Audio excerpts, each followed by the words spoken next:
Although I've sent myself into exile, I'm still doing essentially the same things as before. Do you still have any questions for me before we start our investigation?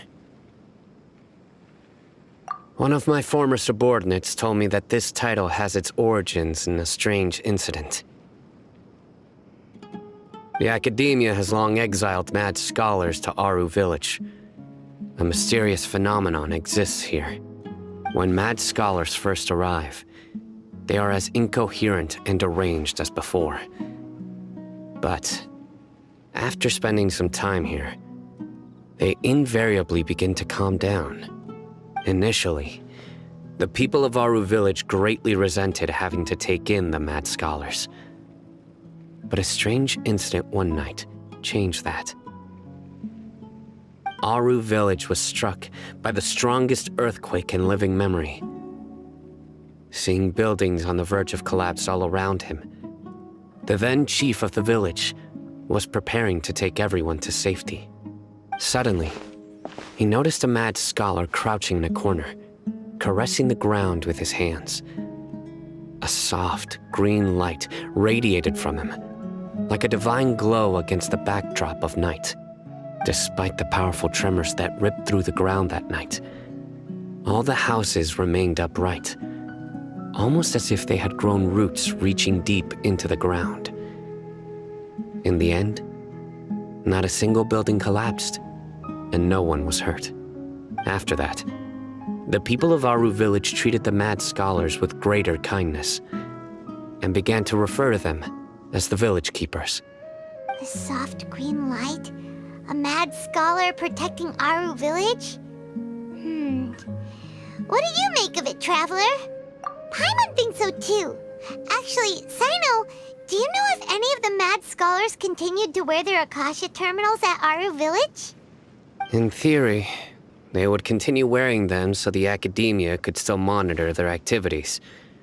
With that said, the main Akasha system would no longer have any interaction with them. Oh, no wonder! Everything makes sense then! Add in the fact that they calmed down, it was probably Nahida who calmed them.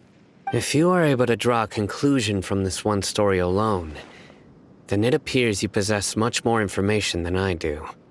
So, what do you make of the story? Really? Lesser Lord Kusanali. What? You don't believe us? Lesser Lord Kusanali was definitely using the Akasha to give her power to the mad scholars! No, it's not so much that I don't believe you. I'm just struck by your reasoning. Lesser Lord Kusanali, the current Dendro Archon, is she really active in Sumeru? The Academia has always placed far greater importance on the late Greater Lord Rukkhadevata. They've more or less ignored Lesser Lord Kusanali, and I've never had any reason to doubt their views. In addition, I've never heard any stories about Lesser Lord Kusanali and her deeds. To me, she might as well have been a god that never existed. No way! Nahida definitely exists! She's a... how should Paimon put it? She's a good Archon who's kind and wise, even if she says weird stuff sometimes.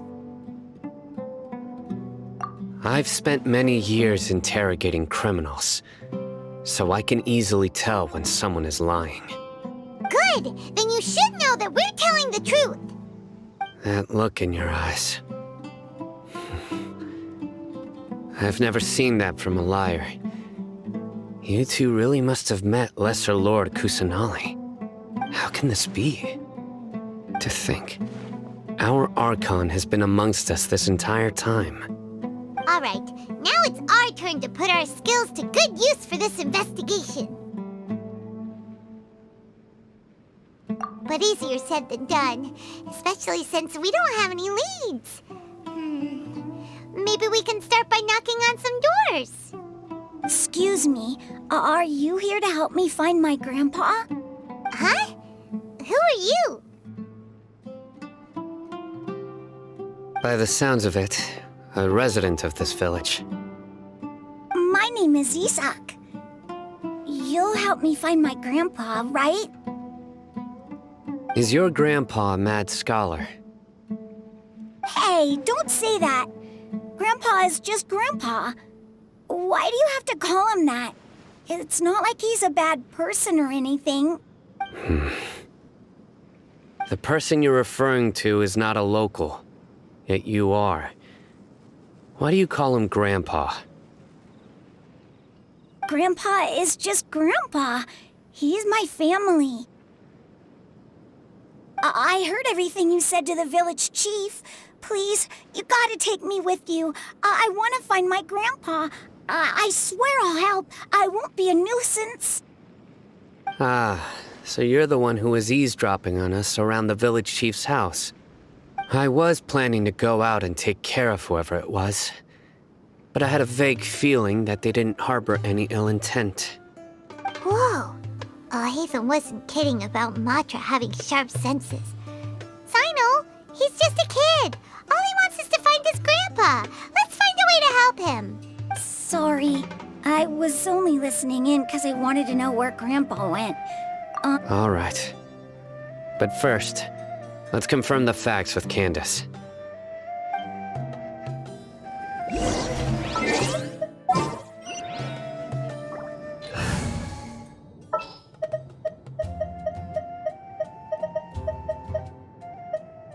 Chivalry will never...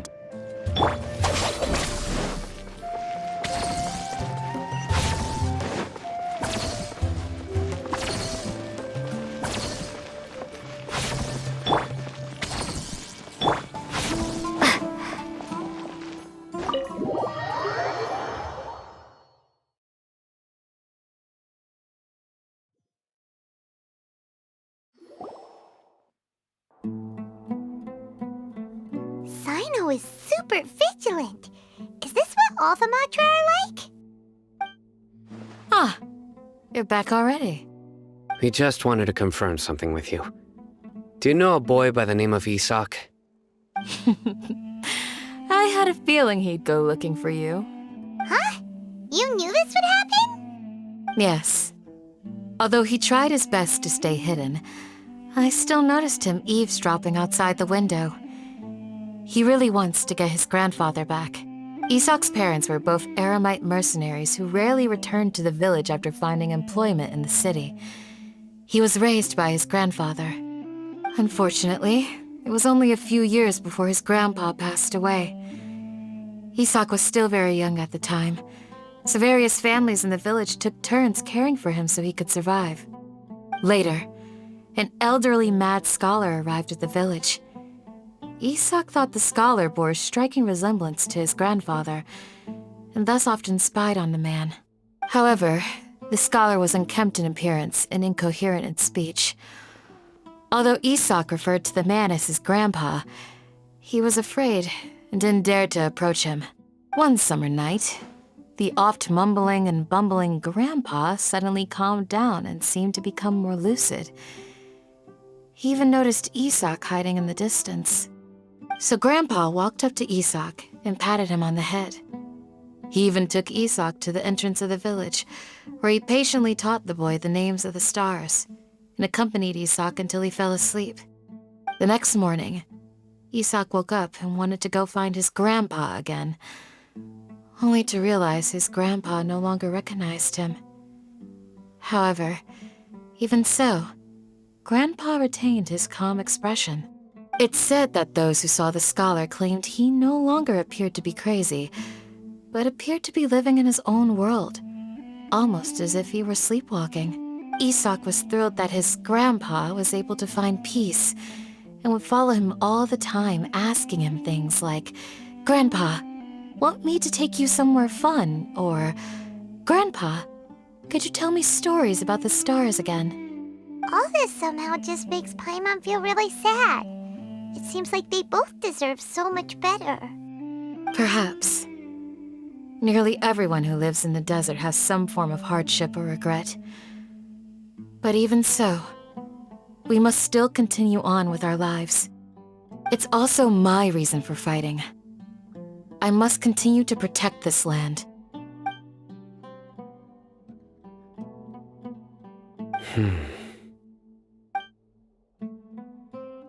Maybe the people have always had a considerate god watching over them. Huh? What did you say, Sino? No, nothing. As long as Esau keeps his word and doesn't get in our way, we can take him along. Perhaps you are more compassionate than I gave you credit for. Please accept my thanks on Isak's behalf, Sino.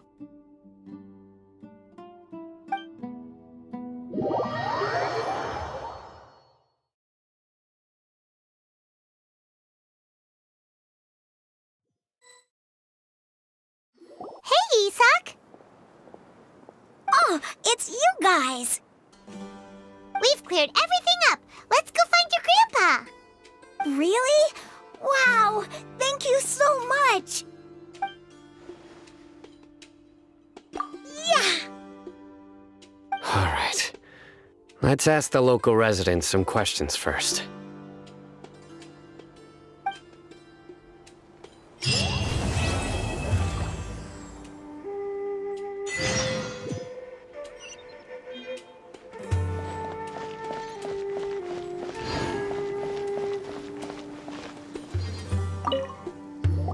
Excuse me, did you happen to see where the missing scholars went? You mean the village keepers? Oh, let me think. When I was eating dinner the other day, I saw one of them by the side of the road, muttering away and eating mushrooms and tree roots. They shouldn't go around eating that kind of stuff. Okay. Did you notice anything else? Anything else? No, I think that's all I have to tell you. Sorry.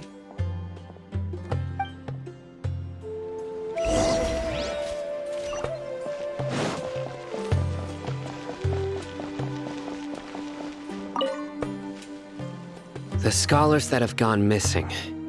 Have you seen them? Those eyes. Those fierce eyes. You look like a real fighter. Don't change the subject. Right. You were asking about the the mad scholars. I think it's been a few days since I last saw them. I usually go to bed pretty early, so I'm not too familiar with what goes on at night. But honestly, I feel quite sympathetic towards them. Even though they act a little strange, they've helped me in the past. If it weren't for them, my house would have collapsed long ago.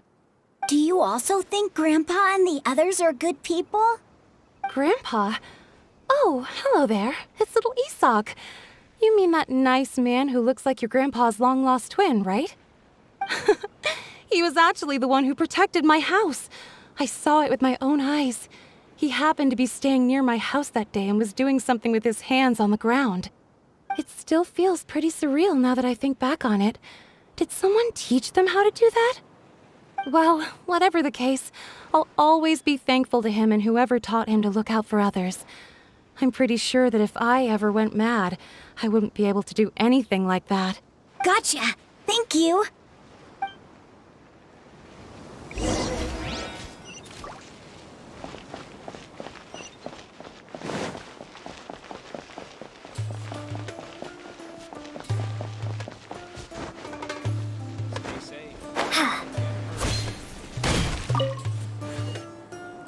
Sir, have you seen my grandpa recently? You know, the one who likes to sit and space out near the village entrance. Oh, well, if it isn't Isak. Oh, your grandpa, huh? It's been a while. The last time I saw him, he was spacing out by the road as usual. I went and asked him if he'd like any of the food I had prepared, despite my wife's protests. Like many people, she's really quite terrified of them. And speaking of my wife, she's still always complaining about how I don't make enough mora. It might explain why she's always mad at me. Oh, thank you. Thank you for taking care of him. It was nothing. You're looking for him, right? Did he go for a walk and get lost? Yeah. That's no good. Well, once you found him, come by my place again and I'll cook a little something for the both of you. I've known you since you were very young. So as far as I'm concerned, you're family. Please feel free to come by anytime. Wow, what a nice guy! Okay, thank you, sir. Huh? Don't say anything for now. Isak, stay here. Let's head over there. Stay quiet as you move.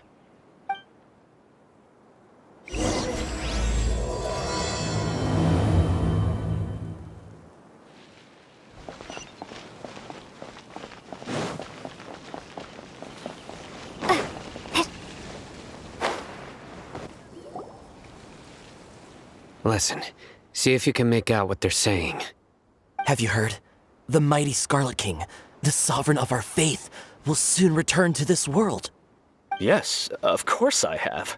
The Scarlet King is the one and only true ruler of this land. I've never believed in any other gods. Still, you say he's coming back, but it sure doesn't feel like life's about to change around here anytime soon. What's your proof? Haven't you noticed? The village has been getting more deranged scholars than ever. Delavar was saying that many people also went insane just before the fall of the Scarlet King's civilization in ancient times. We don't quite know why, but it seems like there's some sort of connection between insanity and the Scarlet King. Isn't it a sign of the Scarlet King's power that all the mad scholars have disappeared? If you ask me, they must have been chosen as the final sacrifice for the Scarlet King's resurrection. Huh. Now that you say it, that does make some sense. Does this mean our lives are finally going to take a turn for the better? Exactly. Those city folks will get what's coming to them. Now, repeat everything you've just said from the very beginning. Huh? Who are you? Where did you come from? My patience is running thin. You heard what I asked.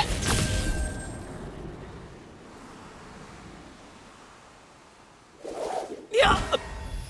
Bro, this guy's something else. Just look at his eyes. One wrong move, and he's gonna flay us alive. Let's not get on his bad side, okay? I am no match for this guy. Oh, okay, good sir. What is it you would like to know? Tell me about the Scarlet King's resurrection.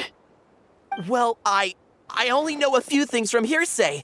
I went for a drink the other day and heard others talking about a rumor that the madmen will disappear and that the Scarlet King will return to this land. I'm not making this up, I swear! Hey, go on. Keep talking. It's true. It's all true, sir. We desert folk have had more than enough of those people at the academia. They keep sending us all their mad scholars and won't let us have a good life. Would you want to live like this if you were in our place? The radicals were even more thrilled than me when they heard the news. We're all praying for the Scarlet King's speedy return. Delavar also said that once the Scarlet King returns to our side, it's only a matter of time before we conquer the land on the other side of the wall. They're all willing to serve under the Scarlet King and fight for a share of the glory. Is that so? Seems like he still wants to know more. Keep talking. Got it. At first, I told myself it was just the drink talking, but then all the mad scholars vanished without a trace, just as the rumors said. Please don't beat me up just for mentioning these rumors. If I'm guilty, then everyone else around here is also guilty. I'm just saying what the others said. The people here really like the Scarlet King, but dislike the Dendro Archon.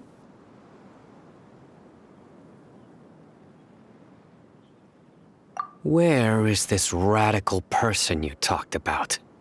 I haven't run into him over the past few days, so he probably hasn't been around the village. What about you, man? Have you seen him at all? No, not at all. We wouldn't dare lie to you. He's really not here right now. Sounds like you're not too close with the radicals. No, of course not. All we know are their names. I have many ways to stop you from talking. And many others to stop you from sending warning messages. So you'd best just stay home and hope I don't hear of you trying to contact anybody. Don't do anything until I've gotten to the bottom of this. Try something foolish, and even Candace won't be able to protect you. Yes, yes, got it. We'll do just as you say. That scared Paimon half to death. Sino is pretty terrifying. He didn't try to reassure us at all. It's like he's used to hearing that. Oh, Paimon bets lots of people have told him that before. I heard that. Sorry. It's part of being a Matra. The rumor we heard just now seems like a strong lead. But we need to check a few more places. Very well. Isak! I'm here. Where's your grandpa's house? Well, I can take you there. Just follow me. Join the Eremites and embrace a wonderful new life.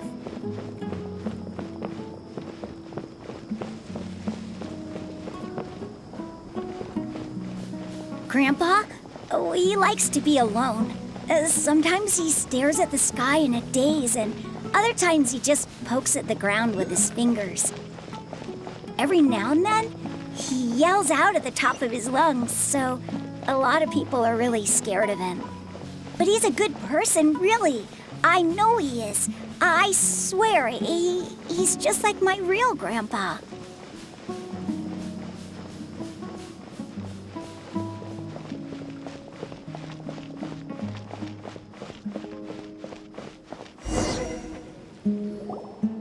Well, this is where Grandpa usually stays. There sure isn't much here. No. Incense?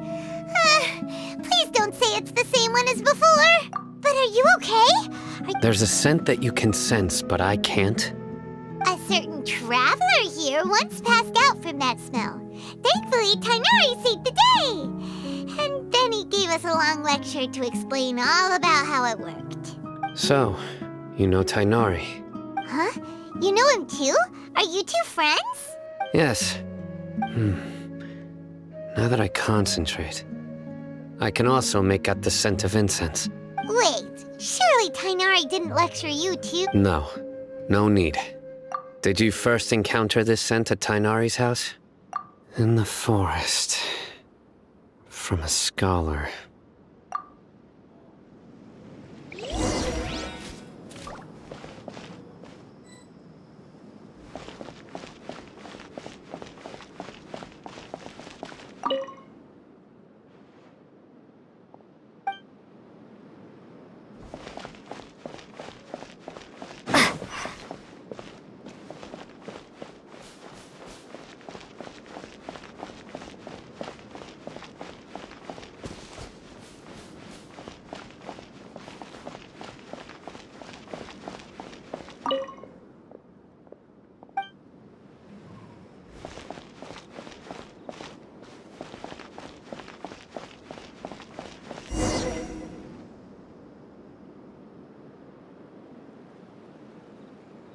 What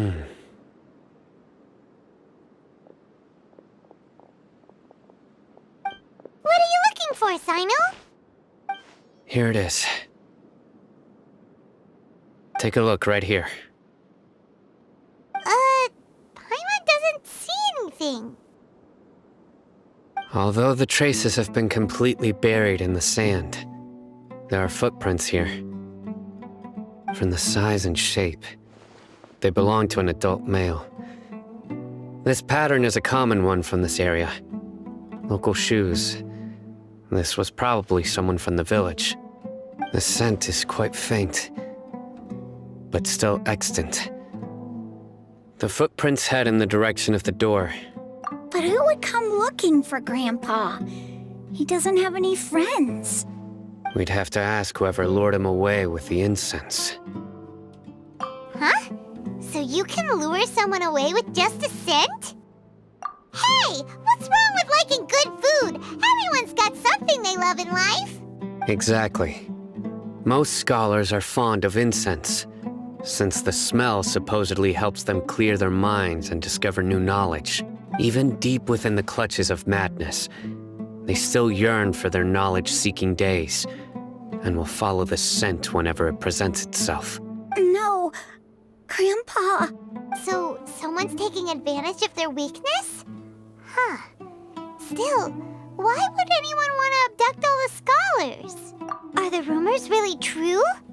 Could the disappearance of all the mad scholars have something to do with the radicals? It's highly likely. Please, you have to save my Grandpa. Grandpa's never done anything wrong. Sounds like we'd better help get him back. Don't you worry, Isak. We won't let whoever took him get away. Let's head to Aru Village and inform Candace and the others about what we learned here. After that, we'll set off to find the scholars.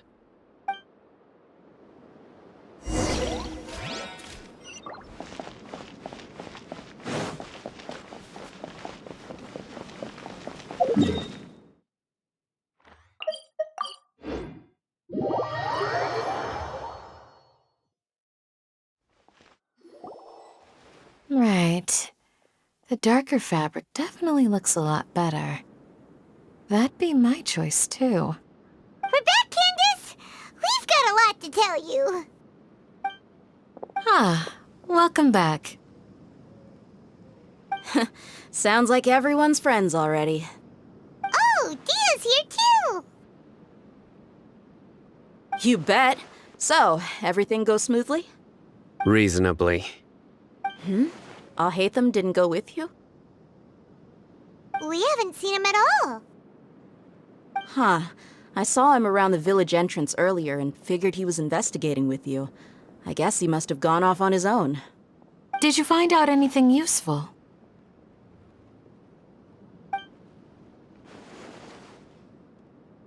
I see. So someone used a kind of incense to lead the exiled scholars away from the village.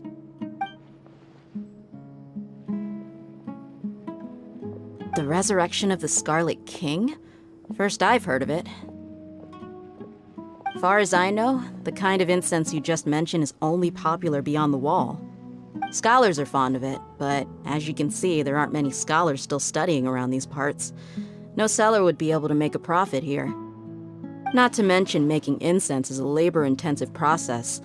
You won't see anybody in the desert with the patience to make or sell something that requires that kind of effort. It seems someone from beyond the wall must have been supporting this. Makes sense. So what should we do then? Do we go back to the academia and search for leads there? If it was any other day, that would be your next logical step. But today, you've got me on your team, so you get an extra tip. Didn't you say that the villager got his news from the tavern? Well, I also like to drink at the tavern, so I know a thing or two about these radicals he mentioned. If Paimon remembers correctly, the leader of the radicals is some guy called Delavar. Ah, yeah. Delavar, the scar-riddled bandit, Engur, the wide-eyed butcher, and Jabari, the duck-tailed bearded crook. The whole lot of them are known around these parts. These guys have one thing in common, and that's being broke. The rougher life gets, the more they want to believe in the Scarlet King. Way they see it, the Scarlet King's resurrection is their only chance at overthrowing the academia. Throwing all of Sumeru into chaos is the only way to change the way of life here in the desert. Anyway, that's my guess why they've chosen to become radicals.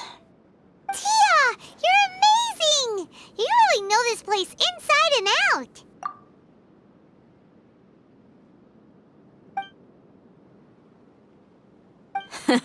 No merc can afford to slack off on gathering intelligence. Every mora I've spent in the tavern has been a valuable investment. Let's head out. Now hold on, you're staying right here, Sino. Why? Aru Village is not a big place. Outsiders stand out here like a sore thumb. I'd bet word about you has already gotten out. The desert is unforgiving, so the way of life here is also a lot tougher than on the outside of the wall. You survive on making connections out here. Compared to you, mercs like me are just third-rate amateurs. I've got no actual fighting skills to speak of. But that also makes it a whole lot easier for me to gain the locals' trust.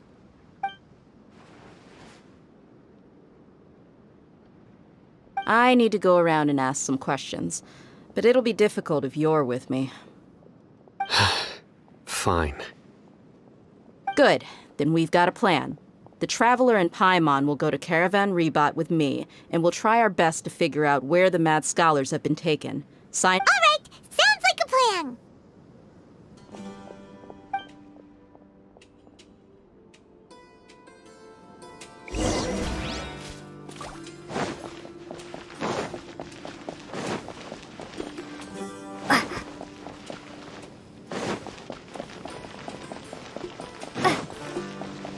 Scatter!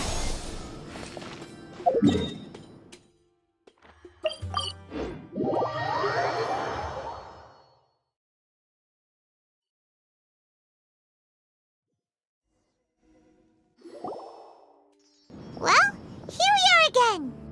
Sounds like you're starting to get familiar with the area. Paimon's amazed every time we see the wall of Samiel. How can a wall... I know what you mean. I had the same question every time I walked this way when I was a kid. Also, why is this high wall here? And can a wall really block sandstorms? It was only after I grew up that I realized the wall of Samiel isn't just there to keep out the sandstorms. It serves a more important purpose, keeping out people like us. Sumeru is run by wise and mighty sages. To them, us desert dwellers are nothing but tools that can be used and discarded at their whim. We're cheap labor, like livestock, but easier to control. Nothing more. Even if a child from the desert got the chance to obtain an Akasha terminal, almost all their requests for knowledge would be denied. The academia believes we're underserving. Geniuses like Sataria are one in a million. The other children never get a single chance to try and rewrite their fate, even though the academia knows very well that we're humans, just as they are. That's terrible. I would tear down this wall with my own hands if I could. Hey, Dia. You're not thinking about doing anything scary, are you? No, not at all. This place just gets me thinking, that's all. Besides, we're here to procure information, aren't we? Yep, we gotta catch those... Shh! Caravan Rebot is crawling with people, so be careful what you say. We don't want anyone to find out what we're here for. Our mission started the moment we arrived here. Let's go check out the tavern. Maybe we'll find someone I know.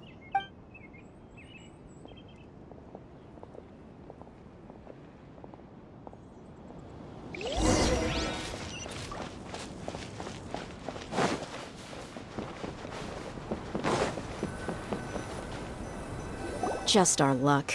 None of them are here today. You mean, you don't see anyone you know? Dia, is that you? What a coincidence. You here for a drink too? Zaki. Finally, a friendly face. Oh, and who do you have with you here? Guests from another land? Hello. I'm Zaki. Dia's, how would you put it? Drinking buddy? We've had drinks together a few times. You could say we go back a ways. Anyway, as far as my friends here, they aren't too shabby, are they? You rarely see any Outlanders so friendly and respectful nowadays. Absolutely. Much better than those people on the other side of the wall. So, Dia, are you looking for someone? Yeah. Have you seen Enger, Delavar, or Jabari recently? Of course I have. Matter of fact, we were all here drinking together just a few days ago. I've got a spice trading deal from another nation. I thought maybe Delavar and his friends might be interested. Know where I could find him? Ah, how thoughtful of you. Then I assume you also know that Delavar's been having a hard time making ends meet these days, so you came here to help him out? Hey, keep it down. Let's just say I prefer to keep this deal a secret. Y'all at Caravan Rebot are like family. If there's more to be made, why not do it together? Besides, Delavar and his friends have muscle. They'd be a good fit for escorting the goods. Yes, how considerate of you. Delavar's my friend too, so of course I can take you to him. Come with me.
Are we there yet?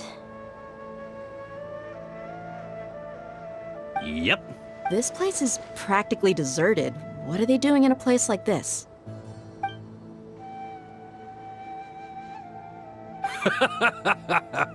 Why don't you take a guess? Go on. A wild stab in the dark. You're like lambs to the slaughter. Oh no! It's an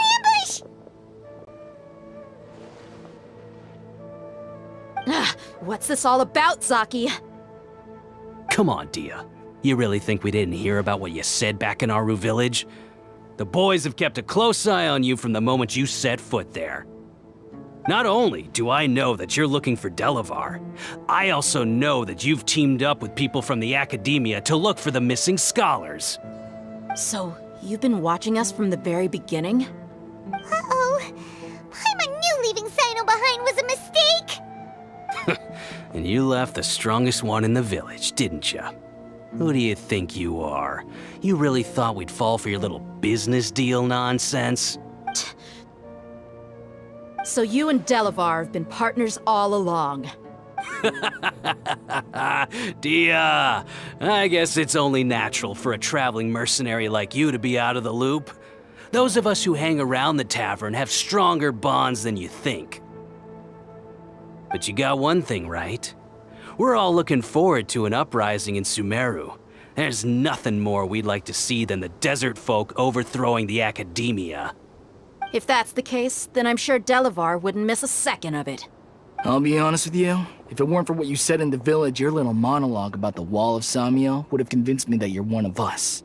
Delavar. And Enger, you're here too, huh?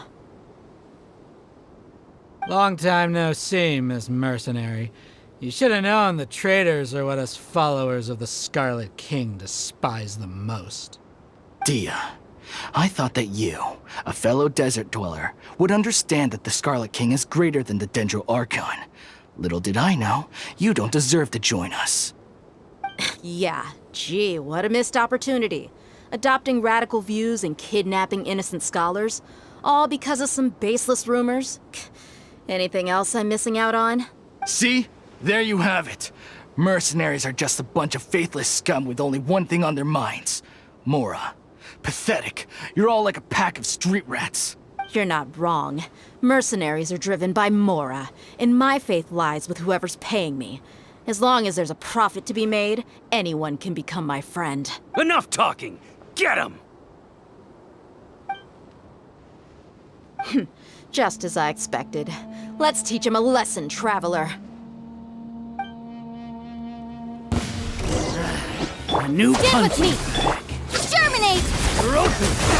Out of my way! Oz, reveal thyself! Know my soul! Let me weave you a verse. Take that, me!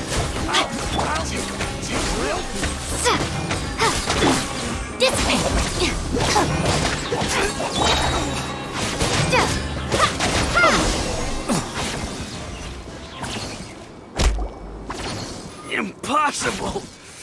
How could you? So, what do you think about your meticulous network now, Zaki? How did you say it? It's only natural for a traveling mercenary like me to be out of the loop. I'm guessing your informant told you that I'm just an incompetent merc with no real fighting skills, correct? I mean, that is what I said after all. And of course, you would believe everything he reported. The only thing you know about me is that I'm a mercenary, but you've never seen me in action. Even though you heard we went to handle monsters together, you believed that Candace was the only one doing all the real fighting. That so-called Flame Mane is just a fraud. She admitted it herself. She just uses her connections to gain the trust of others. That's what you thought, right? Ugh. You lied in the village because you figured that we'd have people watching you. And you were stupid enough to fall for it. I figured as much the first time we drank together. You all thought you were so smart. Pathetic. Okay, that should be all of them. Whoa! So you've been planning this since we were in Aru Village? No task can be done without preparation. I just happened to notice a couple suspicious-looking people while you were out investigating. Oh, but instead of catching them right away, you let them report back.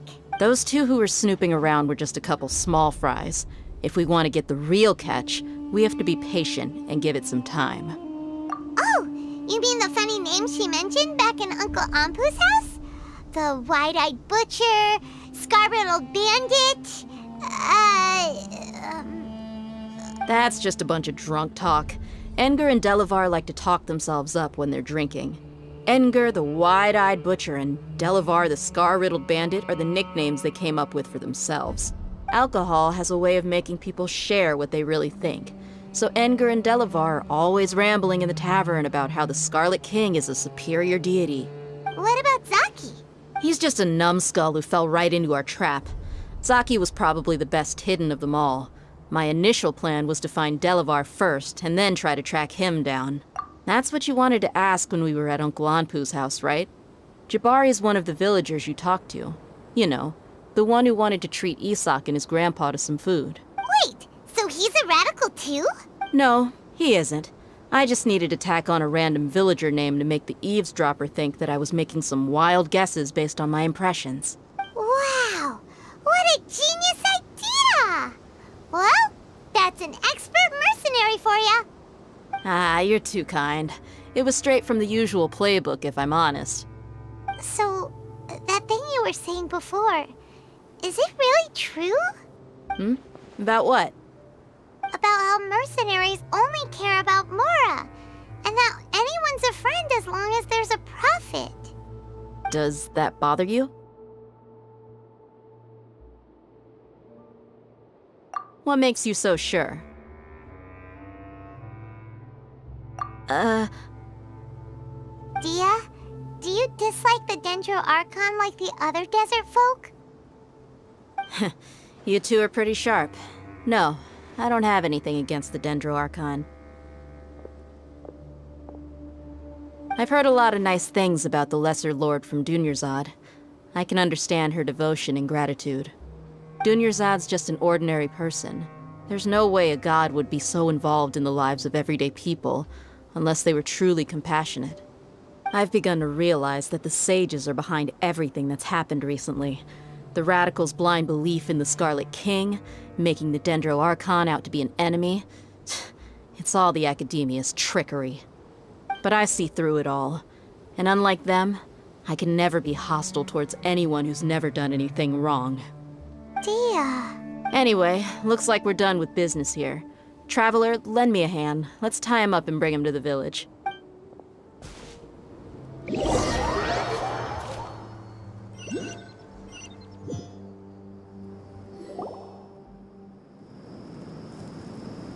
This should be all of them. I'll let you take it from here. All right. I'll be in touch. Until then, please stand by. Candace, do you need any help?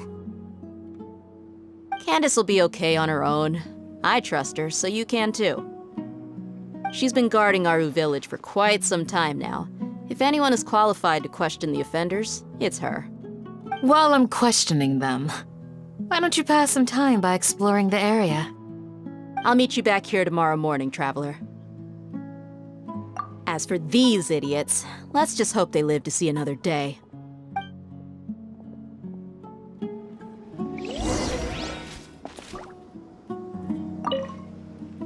Candace is an expert at dealing with people like this. All we have to do is wait for her word. Our bond is strong.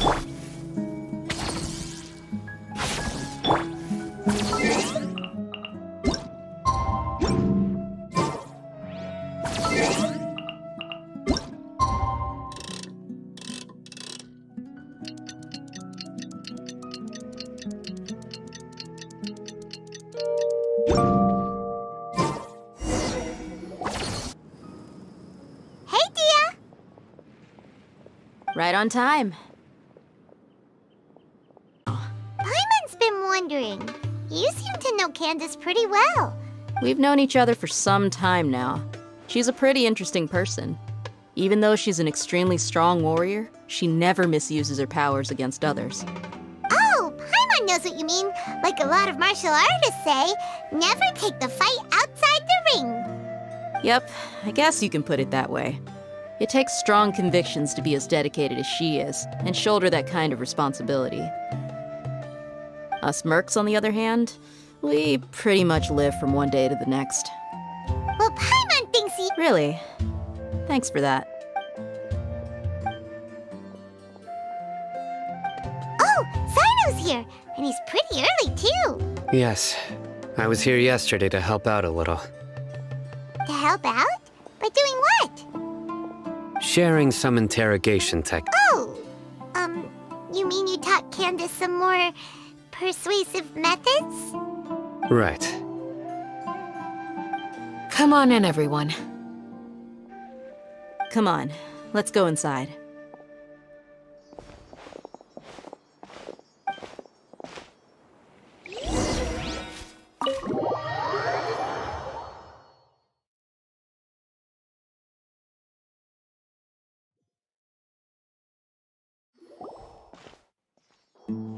Candace, where... Whoa, you look furious. Do I? Huh. What gave it away? Oh, there's no mask that can hide true bloodlust. Cover up your eyes, and it'll still show itself at the corners of your mouth. Perhaps I need to work on my composure. Still, it's perfectly understandable why I'm angry. Yes, ma'am. Please, don't beat us anymore. Well, looks like Sino taught her well. You fear death yourselves, yet you do not hesitate to place the lives of others at risk. The absurdity is mind-boggling. The ones you call mad scholars are known to us as the Village Keepers. They are vital members of our community, and some even count them as family. You come here, to my village, and you treat my people as nothing more than stepping stones towards your goal. Tell me, what would you do to you in my position? Mercy! Please have mercy! You've made your bed. We may both be desert dwellers, but there is one thing that I understand better than you. The resurrection of the Scarlet King will only result in war. And war serves no one. The people of Aru Village care little about which god is in power. Life may be tough and tiring, but we wish to preserve our way of life. A war would only cause us to lose all that we have. And that is not a responsibility that you can afford to shoulder. We understand. We're sorry! I'll tell you everything I know, please! I'm listening. You might not believe this, but it wasn't us who came up with this idea. Someone was spreading rumors in the tavern. That's how we ended up hearing about the Scarlet King's resurrection. Some mystery man told us that mad scholars will make the perfect sacrifice to usher in the Scarlet King's resurrection. They give their lives, and we can get anything we wish for. They're called Village Keepers. Slip up again, and you'll regret it. Yes, sorry. It was all that mystery man's doing. He told us to spread word about the Scarlet King's resurrection and talked us into helping him. In return, he said he'll help facilitate the resurrection process.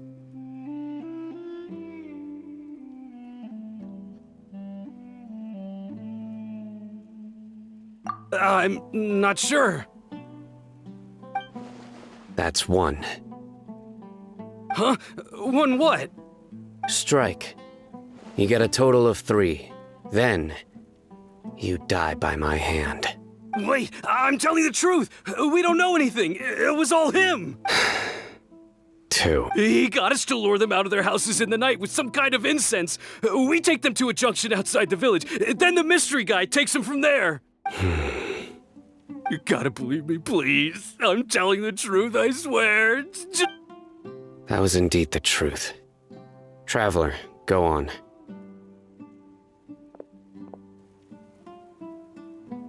You have to believe me. If I knew that, I would have told you his name right away. I'm not risking another beating to keep his secrets. No way. That guy, he wears a cloak, and he's always careful to cover his face. He calls himself the Scarlet King's envoy. I believe I may know what's going on. Uncle Anpu? What do you mean?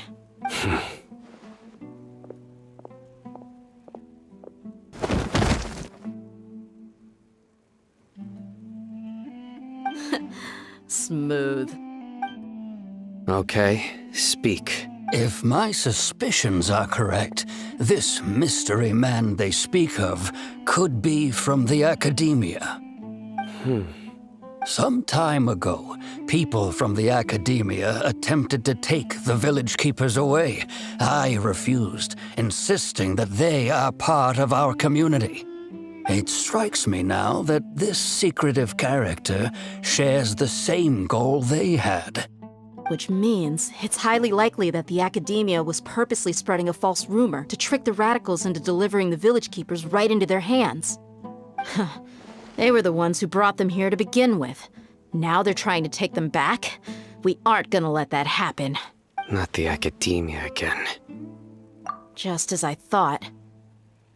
But what could they want with the village keepers? People are nothing but tools in the eyes of the Academia. A change in their plans likely means they found another way to exploit the scholars.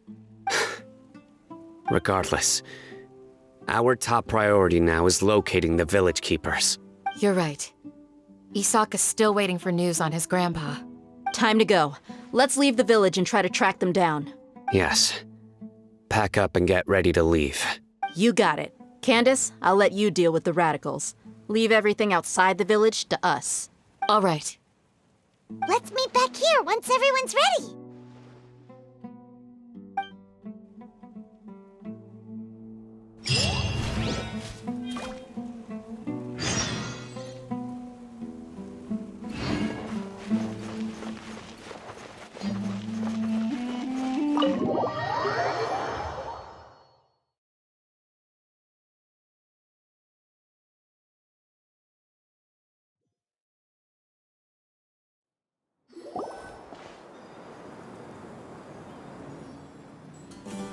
Let's get some food in us and then we'll... Whoa!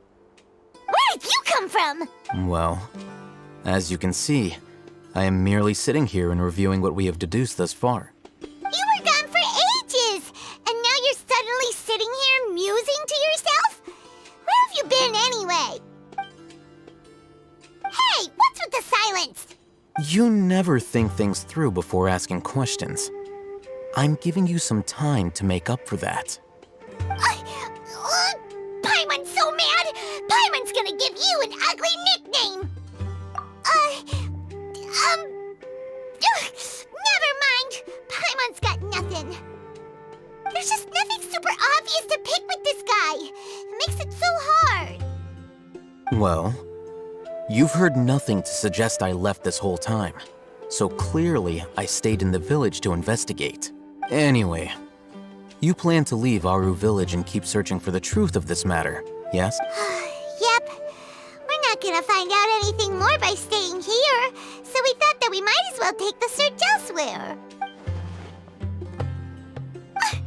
Enough with the silent treatment!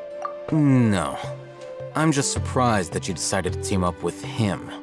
All Hatham, you haven't helped us out at all ever since we arrived at Aru village. Bold of you to question our choices. Yeah, you're all talk. While you were investigating, I had my own work to do. which I've now finished. Really? Paimon doesn't believe you. To be honest, we aren't really a team, so I have no obligation to inform you of my whereabouts. Not to mention that going separate ways allowed me to find some important information that you all had missed. Huh? Right here in the village? Correct. What did you learn? I'm going to take you to someone. But before that, you need to understand where she's coming from. What does that mean? How do you think the residents of Aru Village feel about what we're doing? In other words, do you truly believe every single word the villagers tell us? You mean some of them lied to us? Hiding the truth does not necessarily equate to lying. Again, these people have their reasons. Remember what Gandis said? Most people in Aru Village don't necessarily care which deity is in charge of Sumeru. That's because whether the Scarlet King or the Dendro Archon has power is of little significance to them. By contrast, the perils of their daily lives are ever-present concerns. They won't simply share everything they know with you without good reason. That's why you believed there was no further information to be found in this village. Glad you're following along. Among those you have talked to, there's someone who was consciously keeping you out of the loop. In fact, she's been observing your every move since you arrived. The reason being, to someone who only wants to live their life in peace, any external factors introduce unpredictability into the equation. Those eyes. Those fierce eyes. You look like a real fighter. Don't change the subject. It's quite obvious that she's intimidated by Sino's authority and strength. Right. You were asking about the the mad scholars. She corrected herself mid-sentence because she's aware that there are Scarlet King fanatics in the village. If she sounds too friendly towards the village keepers, she could easily make herself the radicals' next target. I think it's been a few days since I last saw them. I usually go to bed pretty early, so I'm not too familiar with what goes on at night. Remember? She made a point of denying her involvement in anything that occurs at night. But honestly, I feel quite sympathetic towards them. Even though they act a little strange, they've helped me in the past. If it weren't for them, my house would have collapsed long ago. After speaking to the village chief, it became clear that the village keepers had protected Aru Village at night. In other words, the young miss was very much awake during that time. Then why would she lie? By getting involved with an outsider, she risks drawing unwanted attention to herself. As for why she might be so wary about all this, maybe you should ask her. I'll pass on this one. You said that she is afraid of me. If so, it's best if I stay out of this. We're on it!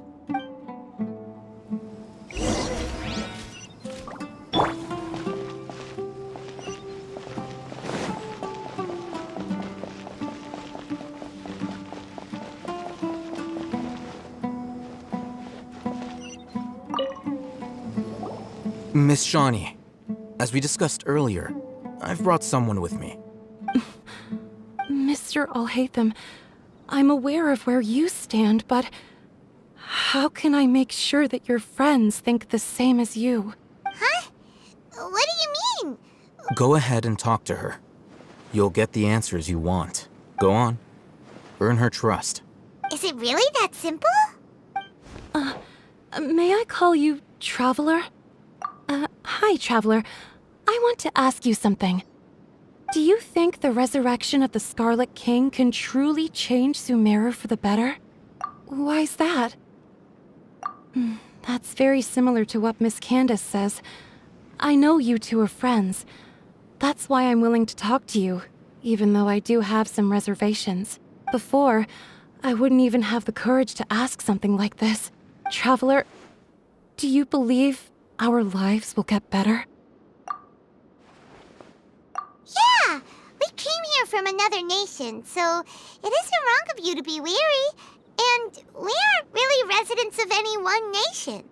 But even so, we've met lots of people from different places, and we've always fought for what we believed in. We have friends in Sumeru, and we want to help them. That's why we decided to stay here for a while.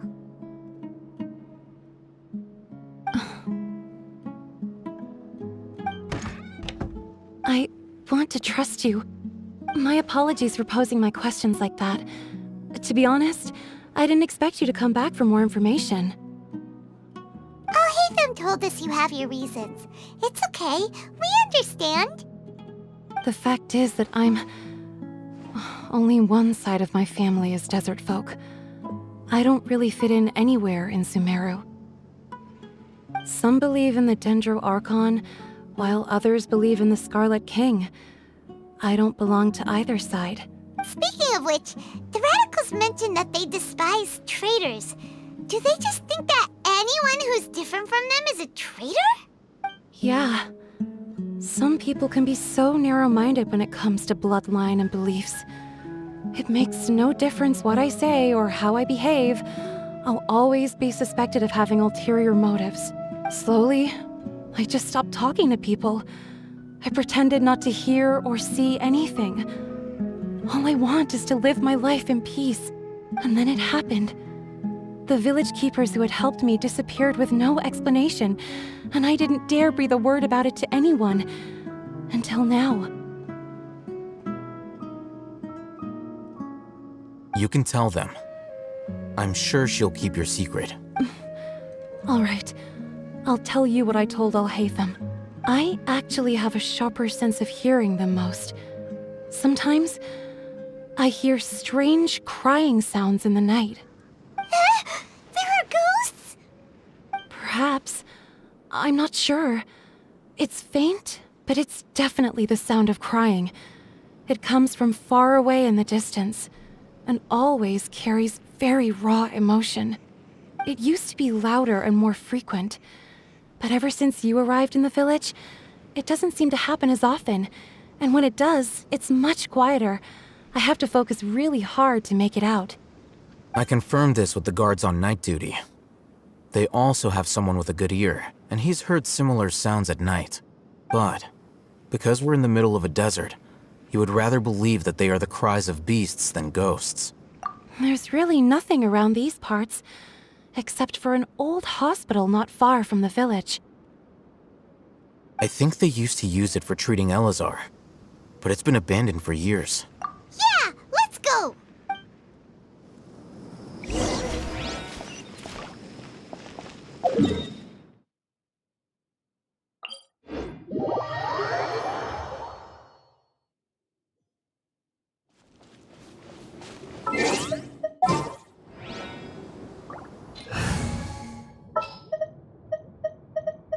More companions! Hooray!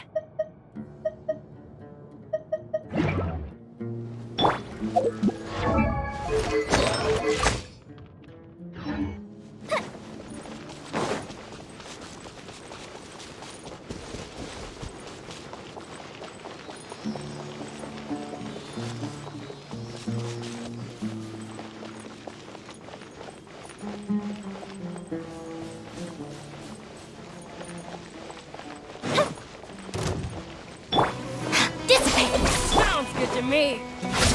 Take that! By royal decree, fuse is lit!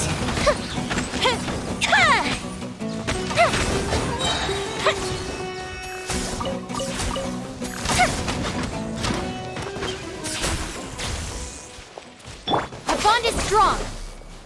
Ooh, is this the place? It's in terrible shape. Ah, monsters, watch out!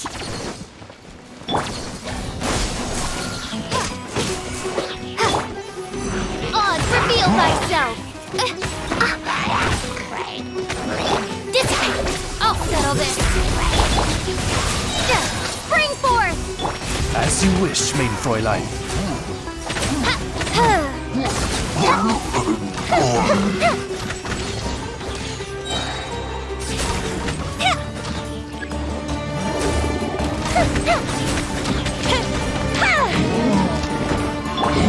Our bond is strong! Retreat! Fire hazard!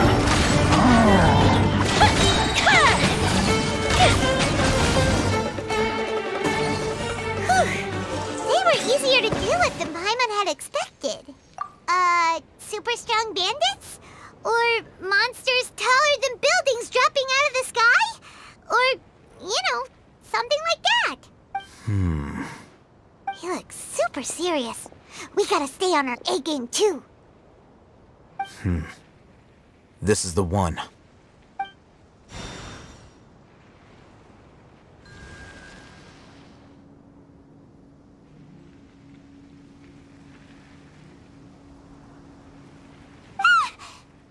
Let's go in and take a look.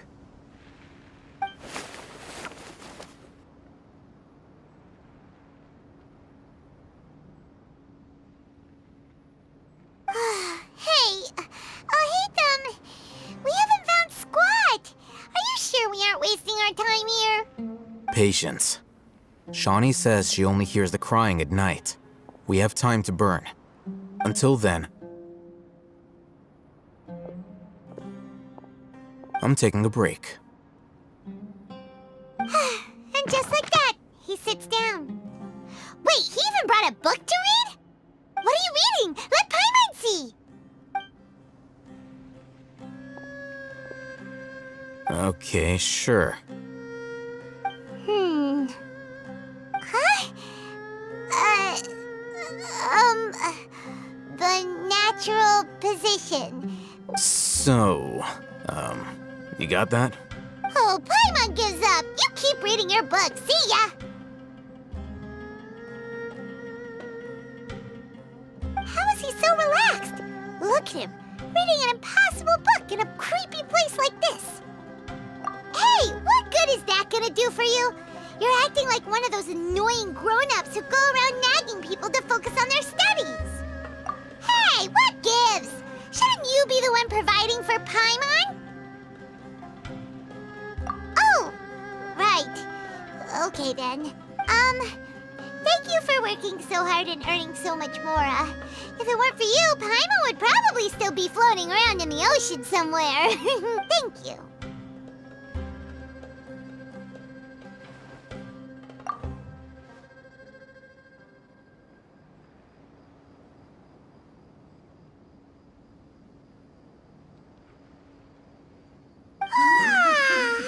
Paimon's getting so sleepy. Huh? What was that sound? There it is. It's coming from that direction. Is the sound coming from here? Huh. Paimon's not seeing anything. It's from below. But there's no way we can get down there. Something is off about the interior here.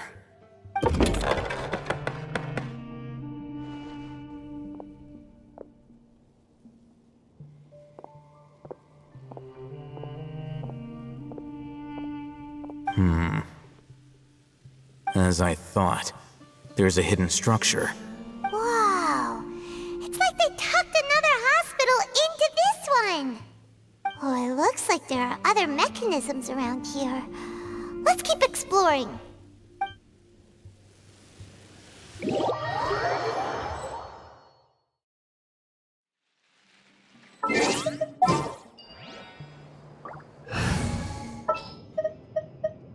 Chivalry will never.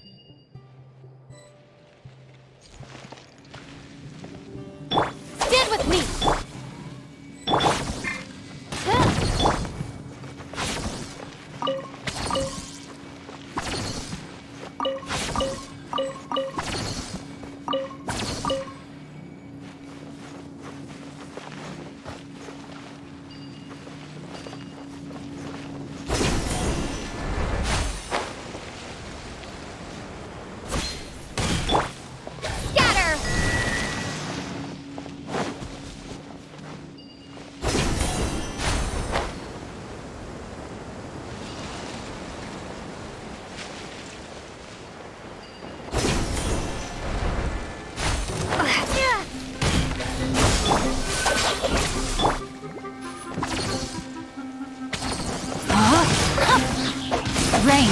outlines your fate. Oz, reveal thyself! I'll be back.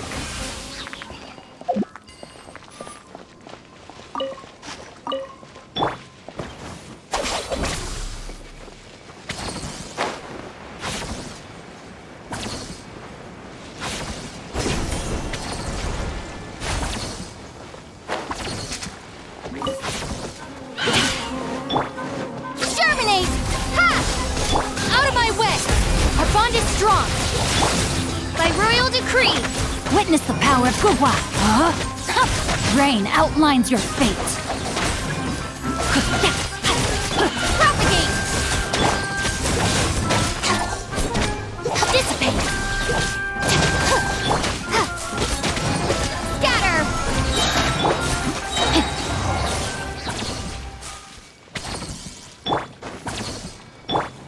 Propagate! Stand with me!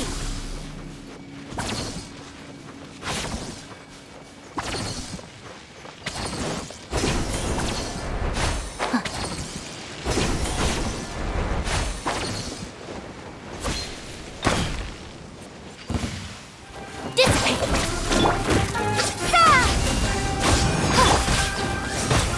Let me weave you a verse.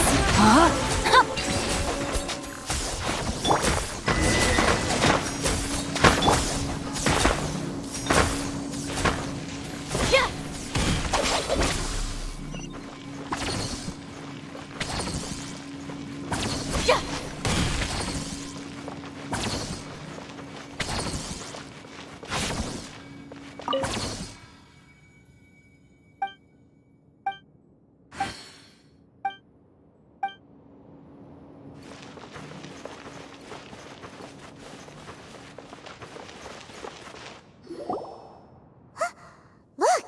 There's someone over there! Good idea. Let's approach him slowly without alarming him.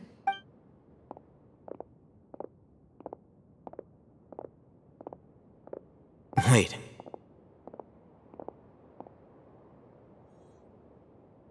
You're... He can't speak, and his eyes are unfocused. Also, why is he the only one here? Didn't expect to see him here. You know him? He's Razak, a senior of mine at the Academia. He's a scholar too? Is he the kind that holes up in a forest and mumbles stuff about training? No. And that's the problem. Razak was never involved in any of those things. He never trained in the forest, let alone reach Satyavada life. Leaving that question aside for the moment, him being here alone means that we might be too late. Looks like they've already taken everyone away. For whatever reason, they left Razak here. Perhaps they simply didn't have time to come back for him. There are drag marks on the ground. They're clearer by the doorway. Someone was forcefully drawing a cart that was loaded with something heavy. Loaded with people? That is one possibility. It looks like they were in a hurry, as if they were afraid of being caught. And the symptoms are identical. Looks like we found living proof. Huh? Why do you say that? Allow me to jog your memory. Recall your time at Port Ormos. Don't you think his symptoms look familiar?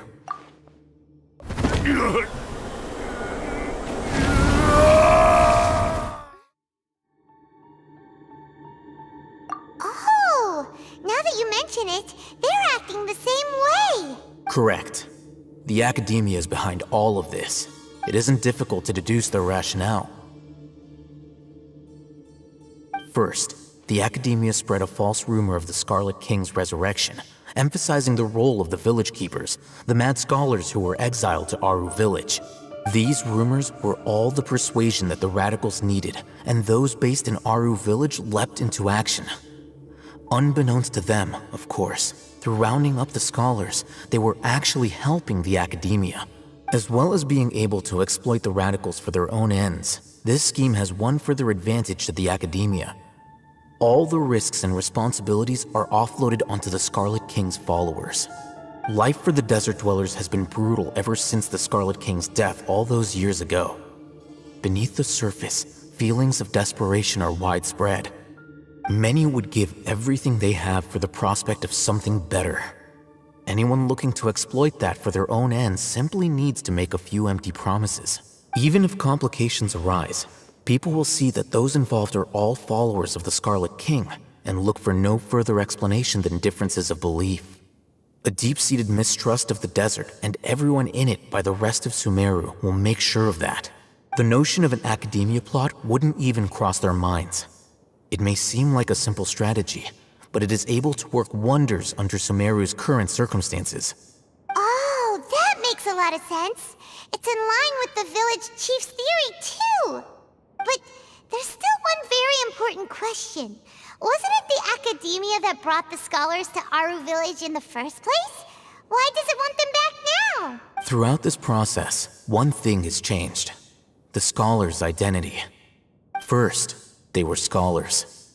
Then, they became lunatics. After that, they were exiles.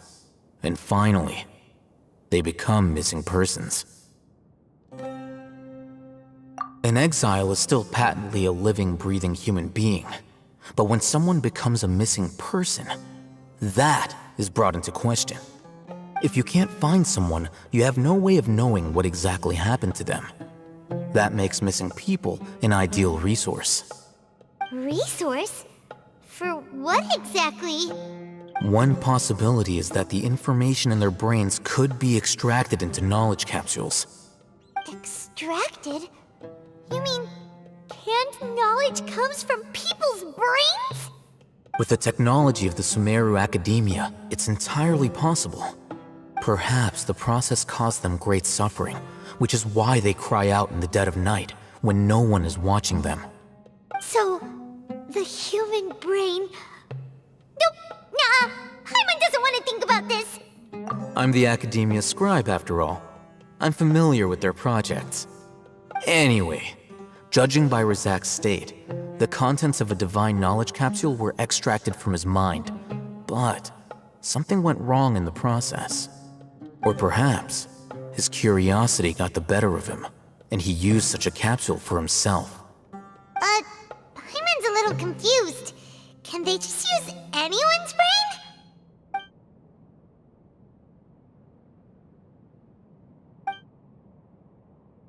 The look on your face tells me you've realized the answer. That's right. To some scholars, gaining knowledge about the gods is their entire life's pursuit. Extracting canned knowledge is just one of the extreme measures they turn to. However, I can't help but wonder, what do they seek to gain from divine knowledge? The Academia is going out of their way to look for forbidden knowledge, but what is their ultimate goal? I've spent quite some time trying to analyze the contents of the divine knowledge capsule, but to no avail. It seems like my way of thinking is too different from theirs. You mean you're not even slightly interested in getting your hands on this forbidden stuff? All scholars seek to expand the horizons of knowledge, but I'm not particularly interested in gods, so I don't share their degree of zealotry. Extracting information from people as if they were lifeless objects? If this is the direction of academic progress, then the Academia may as well shut its doors. Sounds like you're really against all this. Of course. The Academia's actions run contrary to their rules. Whether it be academics or knowledge, everything has its boundaries. If those lines are crossed, the rules and order that govern everything in the world will be destroyed. This matter needs to be corrected. Just like fixing a typo in a book. Wait! Didn't you step in to help because you felt sympathy for those poor people? Not to be callous, but no. My criteria are a little more restrictive than that. There is no shortage of suffering in Sumeru, and the same can be said for the rest of Teyvat as well. Probably not. You can say that. Simply put, I don't blindly place my faith into strength or heroism. I do what I want. The divine knowledge capsule is something I want to investigate in full. That doesn't mean I'm willing to take action for the sake of a few strangers. Hyman's been wanting to say like this for a while. There are a lot of bad guys in the academia, but you're not one of them. You're their weirdo. You're probably right. Though I must say, I quite enjoy this feeling of being the odd one out. Uniqueness is also an asset, is it not? Wow, that's a great way to think about it. Paimon's really impressed. I'm just a more likable person than her in general. There's nothing more to it than that.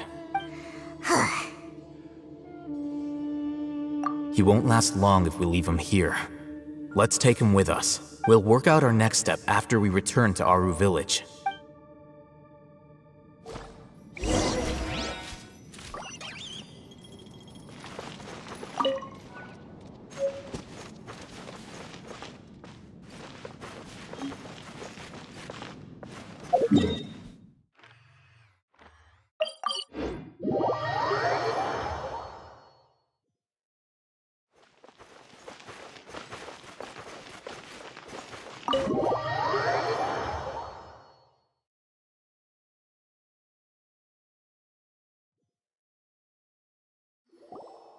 We're back! You must be tired. You should rest and take some water. What's the situation? Who's this? Unfortunately, somebody who's too young to take on the role of Isak's grandfather. Nevertheless, he's one of the people we're trying to find.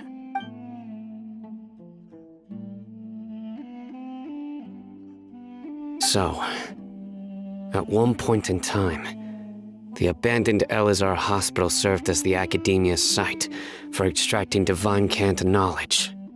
Yep, pretty much.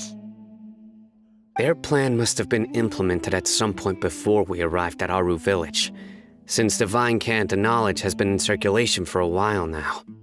Yet, they fled once we were headed to the village, almost as if they knew we were on their trail. Why is that? Yeah, why is that? We may have a mole in our midst. One of us could be secretly revealing our whereabouts to the Academia. Huh? Are our friendships that shallow? Looks like none of you have realized wherein lies the issue. Sino, you're the reason why they can predict our movements.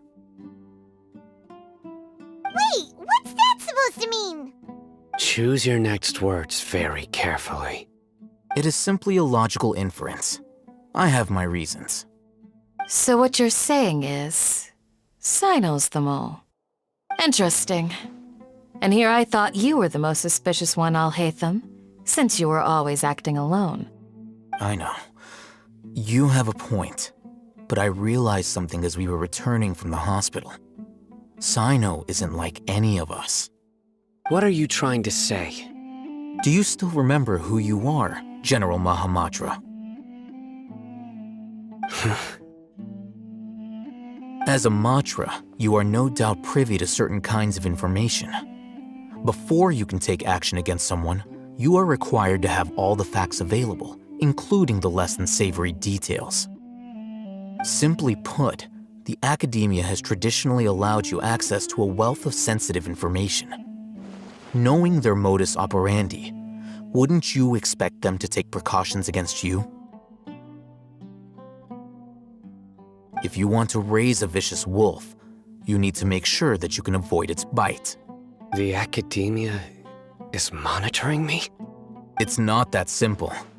The Academia has eyes all over Sumeru, but they have a special protocol for dealing with you. Every so often comes a Nyagarbaha Day. On this day, the Academia enters new information into the Akasha through knowledge capsules. I remember seeing a thick notebook next to the control panel once. Its contents were all about the General Mahamatra, his activities throughout the day, preferred methods of enacting judgment, everything. You're saying that the Academia entered my information into the Akasha too? But what's the point in doing that? My actions aren't important enough to be added into the Akasha. The Akasha is capable of computation. The Akasha's algorithms are entirely capable of predicting your movements using the data entered. When you would depart, the route you would follow, your destination. It knew all of this. It predicted my every move. The Academia has been watching you longer than you think.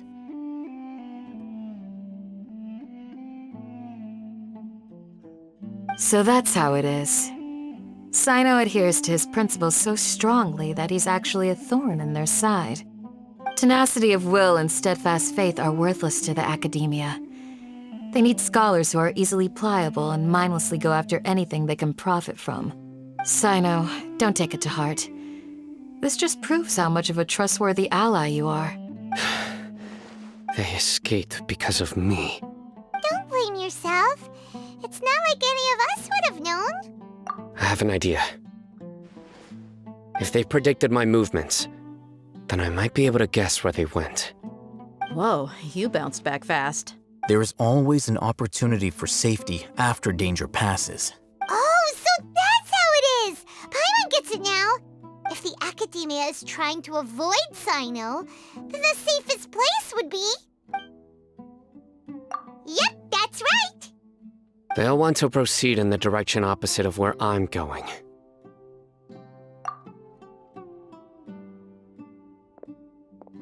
I must go.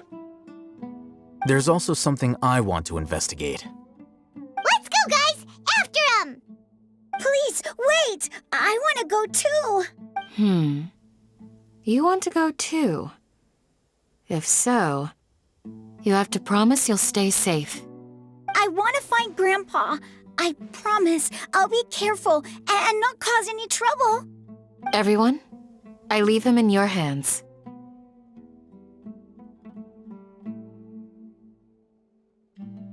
Yay! Let's go! Remember to pack some food with you! Paimon feels like we're missing someone, though.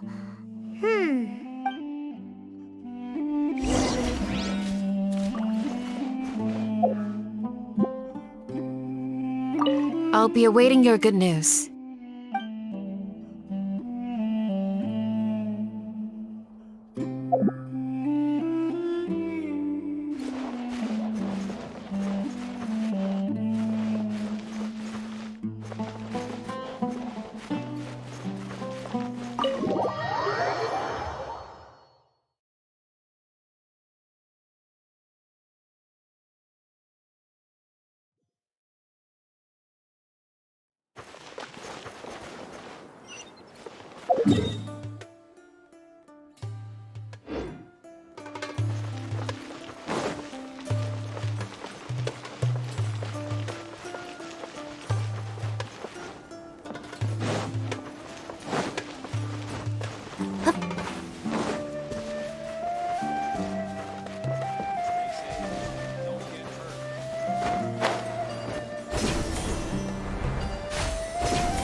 So, where do we go from here?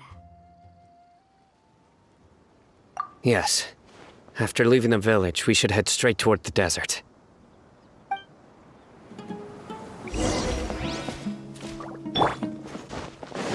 I know the desert like the back of my hand.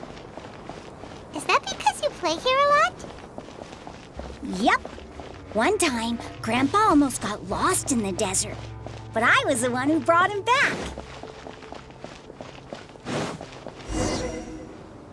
There's something here. What's this? It's buried in the sand. Looks like we'll need to roll up our sleeves and do some work. And Paimon thought running around everywhere was already enough work. Okay. So, we have to dig it out? Whatever's down there, it looks like it's buried really deep. These are likely fragments of an Academia-developed device, something akin to a headset. Looks like there were more than one village keeper. They must have been escorted this way because there are device fragments scattered around here. Let's split up and search the area. Chances are that we'll find other things nearby.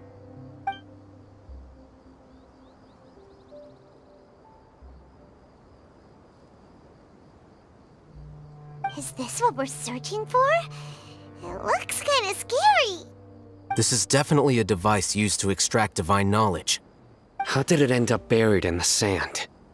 That can't have been part of the plan. They must have been attacked along the way. Wait, what? Grandpa, I hope you're okay. Don't worry, your grandpa's gonna be fine. Razak didn't display any signs of starvation or dehydration, which means that they left fairly recently. We should be able to catch up.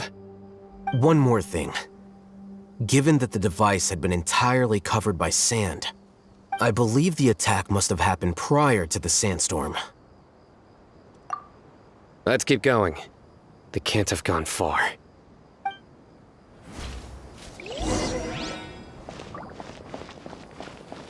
Ugh, but running on sand is so tiring. But you're flying, aren't you, Paimon? Is flying over sand tiring too? Ugh, of course it is.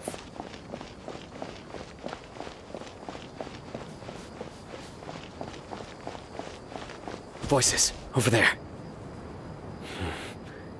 It sounds like an argument. Whoa, you have really good ears. Don't get any closer. They'll notice us. Dia's talking with the Eremites? Very interesting. Let's listen in. If you had informed me sooner, there'd be plenty of room for us to... You're one of us. We would never lie. Scholars. You don't know as much as I do. Need me to... I knew it. That's our Dia. Dia? Why would you... Dia! Hey, what are you doing? Huh? Didn't you say you'd help me find Grandpa? Why are you on their side? Well, look who's here. Ain't that something? This complicates things. You've betrayed Aru village? So, this is the great General Mahamatra. Dear, you'd be better off as my assistant than hanging around with this motley crew. Seen for yourself, I have the means and methods, and my ideals are far more admirable than theirs. I'm not the type that's easily swayed, Raman. You of all people should know that. Wait, what's going on, Dia? Whose side are you on here? Shut it, Paimon. It doesn't matter. Whichever side you pick, nothing could deter us from the grand mission of resurrecting the Scarlet King. Once our Lord of Old returns to this land, we will have a new beginning. Face the facts, Raman. It's not gonna happen. You should understand that more than anyone. Have all your years as a merc taught you nothing about placing hopes in a ruler? I'm a desert dweller and a proud follower of the Scarlet King. Whether I live by the edge of the sword or in peaceful comfort, my soul will always carry this conviction. It's not too late yet. The village mad scholars aren't gonna bring the Scarlet King back to life. You don't understand, my dear lady. Pursuing our faith is our purpose in life. Even if the chance of success is 1 in a million, we must be willing to give everything we have. Even if it'll expose you to the academia? Even if they end up disbanding the Eremites? Your Eremites, which you've worked so hard for all these years? Yes. We've waited a long time for this day to come. The sun and the moon no longer shine here. All you see now is cracks in this desiccated land. But fate has finally dealt me a hand to play against the academia. With these scholars in our custody, we'll stomp the academia's forces and fight our way beyond the wall of Samiel. Ridiculous. Think about it. The academia controls the entirety of Sumeru. Your powers are negligible in comparison. If you still don't believe me, then try asking these 2 men. They're also against the academia, but neither of them are as arrogant as you are. They look more like pawns of the academia to me. Why would I listen to anything the people of Greater Lord Rukkhadevada have to say? Filthy traitors. Your god abandoned all honor and betrayed the Scarlet King. We desert dwellers will never trust the likes of you. It's impossible to communicate with someone so hostile. Perhaps we should. Do you really believe that by kidnapping the scholars, you'll be able to negotiate with the academia? These people have no value as bargaining chips, but I could be persuaded to take their place as your next hostage. These scholars were exiled from the academia. I, on the other hand, am their current scribe, and will be a much greater asset to you. Wait, you can't be serious. So, you want to trade places with the hostages, do you? Precisely. Any wise person would gladly accept my offer. What are you thinking? What if they decide to kill you instead? Well, that would be bad luck for me. However, I'd get the chance to observe the scholars, perhaps even find out the truth. Think you can talk me over with that confident look of yours? I'm not trying to persuade you. I'm using this as a means of joining forces against the academia. You are the scribe. What do you have against the academia? Not all desert dwellers believe in the Scarlet King, and the same applies to the academia. Why must all knowledge seekers approve of the academia's way of doing things? You academia scum. Every last one of you is nothing but a hypocrite, just like everyone else on the other side of that wall. I've made myself clear enough. I won't listen to another word from the Dendro Archon's people. Not so fast. I'll hate them. Do you stand by everything you just said? I never make empty promises. You know you're making a dangerous decision, right? I do. Good. Raman, hear me out. These people are my friends.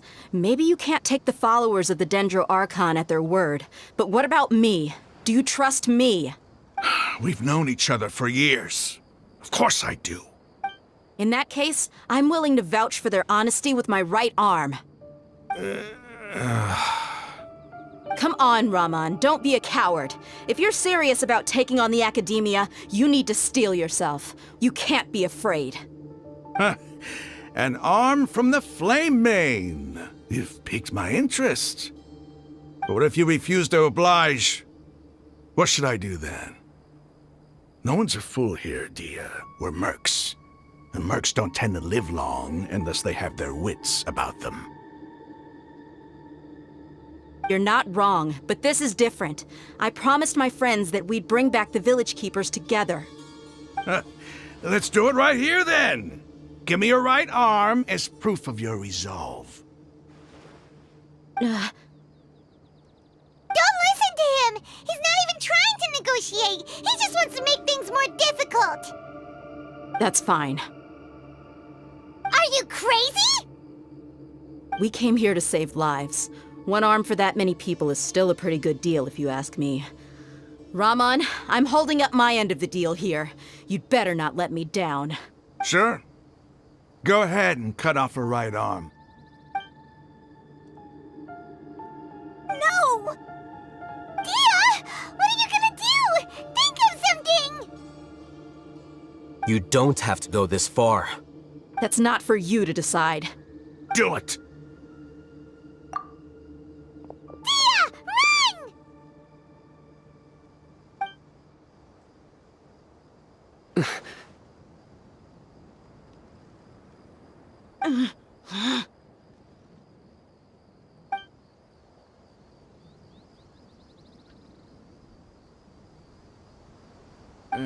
Stop! What's wrong? Can't do it? Flame Mane, you and I are both desert folk. Cutting off your arm is no different than cutting off my own fingers. Where's the sense in cutting my own kin to pieces? You've shown me that you're serious. Go on now, take your friends and leave. Meet me in the desert at noon tomorrow.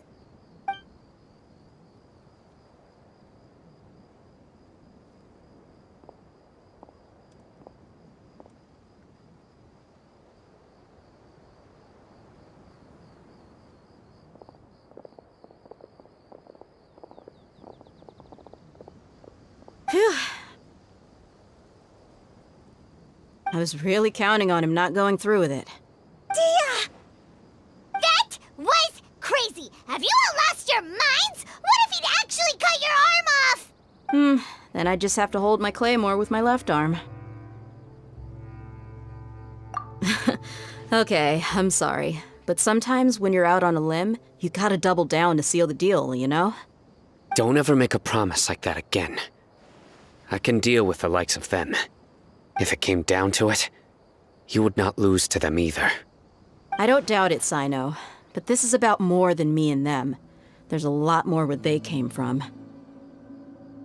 Even if we got rid of one bunch of radicals, there are others out there. Wiping them out would do more harm than good. As you wish. I'm sorry, Dia. I should have stayed put and listened. It's okay. I promised you I'd help find your grandpa, so I'll do whatever it takes. Whatever it takes? You just might be scholar material. Huh? Are you serious? The Eremites once said that I was a lunatic. Perhaps a little madness is essential to be successful in research. Why does it feel like he's using his praise for me as an excuse to brag about himself? Okay, let's get moving. We should head back to the village and rest up. Today was just a trial run. Noon tomorrow is gonna be the hard part.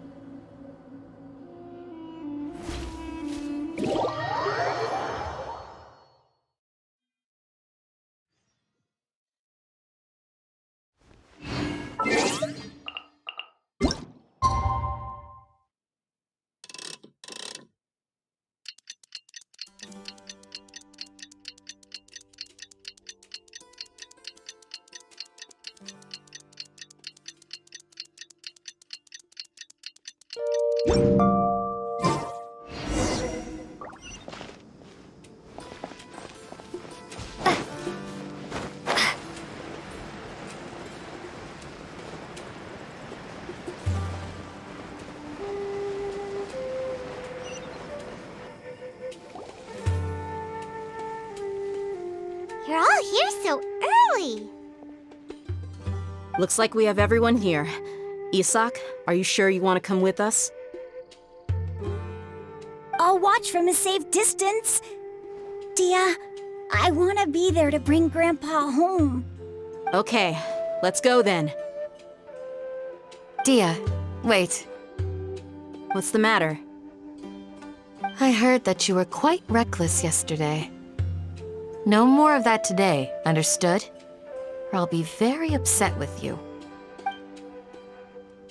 Fine.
They got here before us. Uh-oh. Is it because Paimon overslept by 5 minutes and held everyone up? Is everything ready? Absolutely. Although, you brought fewer people than I imagined. Bring him over.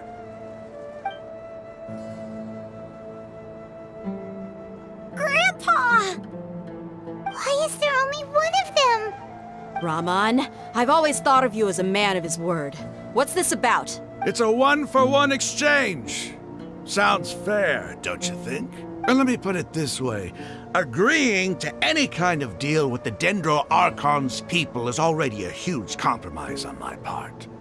Don't you think you've asked enough?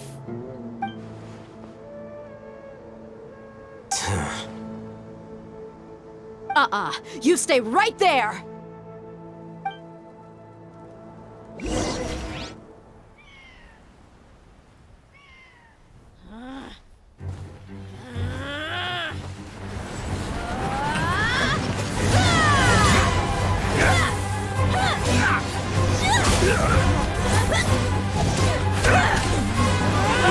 Playmate! What do you think you're doing?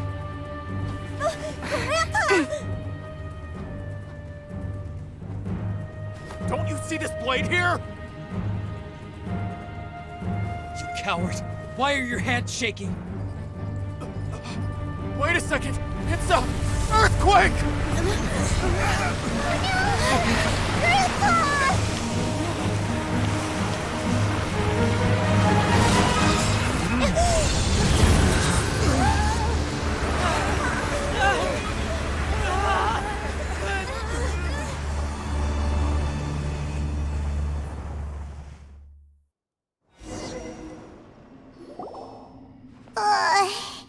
Paimon's dizzy.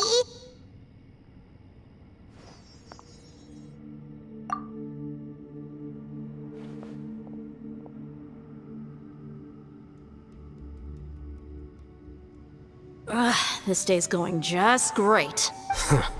What a nuisance. The sand dune collapsed. I saw an energy field. The village keeper protected us. It glowed green with dendro.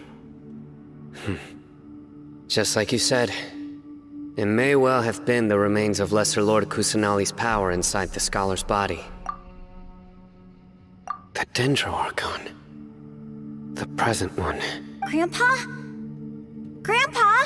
Hey, look around you. Did there used to be a temple here? It seems that when the sand dune collapsed, exposed these underground structures. The symbols on the gate belong to the Scarlet King's civilization. This structure must be ancient. Over time, the sandstorms completely buried it and left it in the state we see now. It could have been an underground palace in the distant past. Oh, a miracle. Praise the Scarlet King! What's he doing here? They must have fallen down here with us. Pretty lucky if you ask me. Most of them seem in really bad shape. Except for him. He got off lightly. Mind your head. No, this isn't the time for conflict. Our exalted lord has shown us the way to his sacred palace. He's not actually gonna go in there, is he? As it happens, I want to take a look inside too. What are you doing? Don't you think it's curious? 1 minute, Lesser Lord Kusanali's power protects us from harm, and the next, remnants of the Scarlet King's civilization appear. 2 major deities are vying to showcase their power to us. It would be a shame not to witness them both. Paimon thought you weren't interested in gods. Indeed. In my view, gods are just a higher form of living being. Or creature, you could say. New discoveries are always worth investigating. Whether they have anything to do with gods is neither here nor there. Raman, what are you gonna do about your men? I'll just let them lay here. The Scarlet King will take care of his people. Right now, I'm going inside.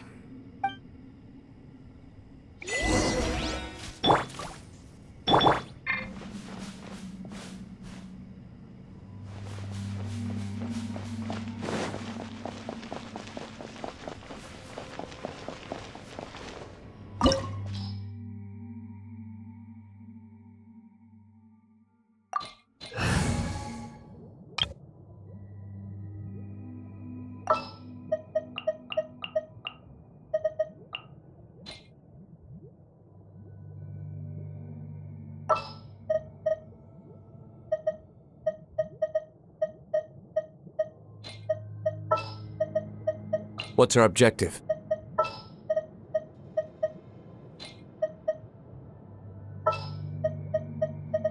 Want me to come along?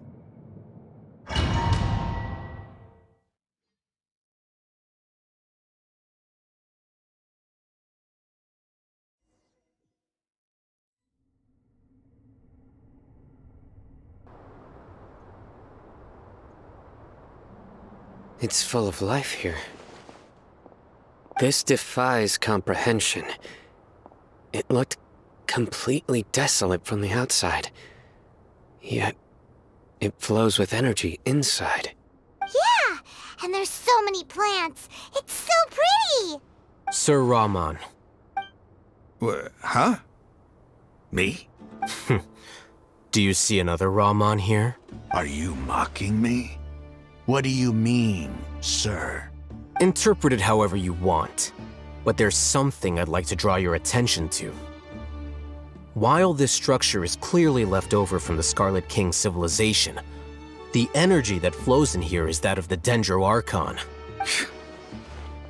Whatever you say. It's not like I have a vision. There's nothing to be angry about. Think of this as an academic journey. It does seem kind of strange.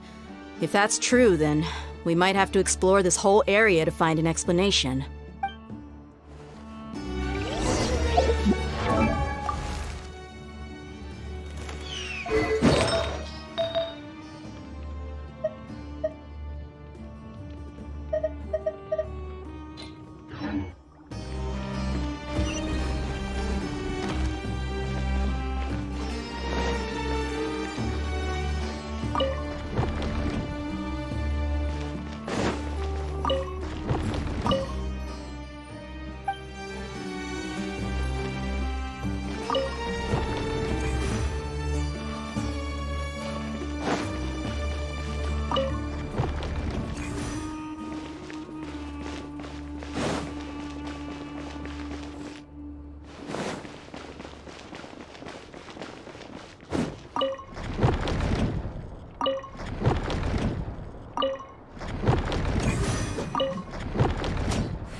No, my sword!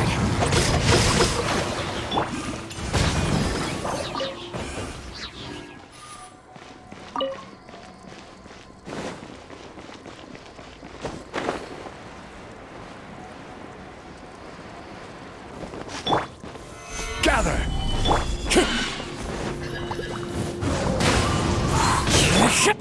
Rain outlines your fate.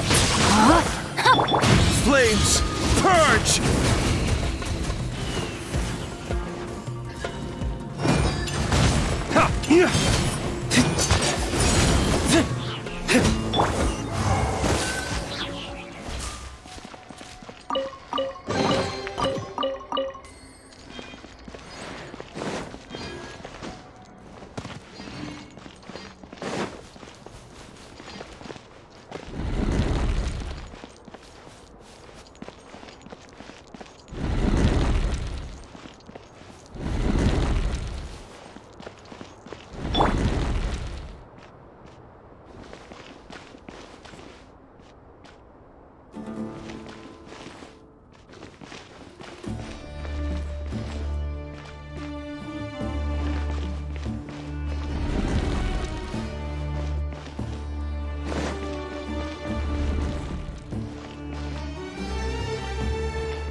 Rain Cutter! Rain outlines your fate!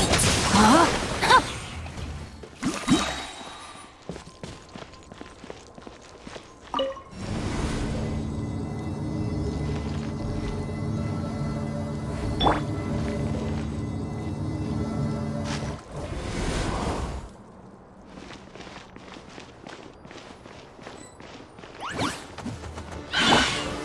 Stabilize!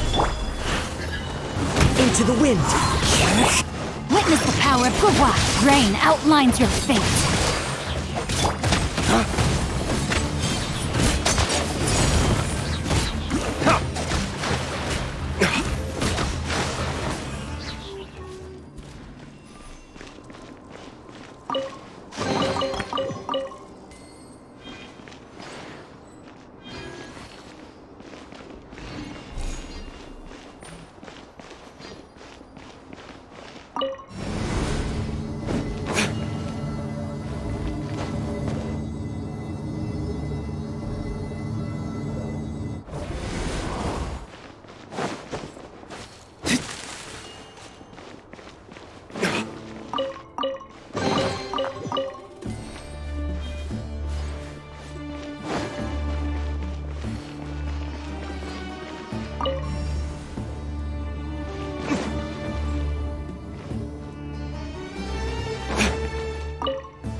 As one with wind and cloud. The wind knows me. Ring cutter! Dawn, break forth!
Into the wind.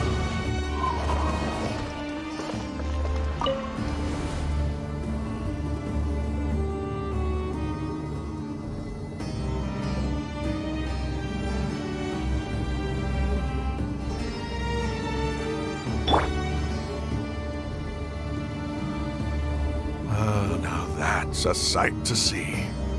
The Scarlet King's splendor surrounds us. There's so much vegetation here. It's different than what I expected. Sure are a lot of plants for a desert. That's what I call divine providence of the Scarlet King.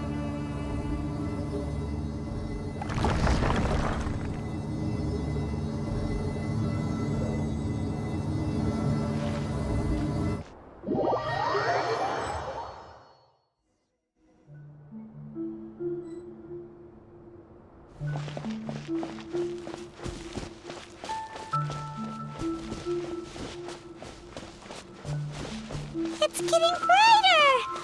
Oh, it looks so beautiful!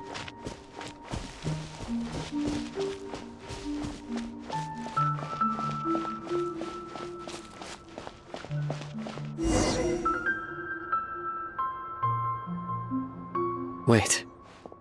What's that? A load of flowers! And it looks like there's something among them. These are Scarlet King runes. They left something behind. Yes. It's an elegy written in an ancient script. What does it say? Here lies our faithful priest Kasala. His wisdom is a miracle among the people, deserving of high praise and admiration. You can read ancient Scarlet King script? Of course. Every student needs to master at least 20 languages before they graduate. He's not serious, right? There's still something off about this place. The elemental energy here is too concentrated. The scent of life. Is it trying to tell us something? Is this it? Analyzing.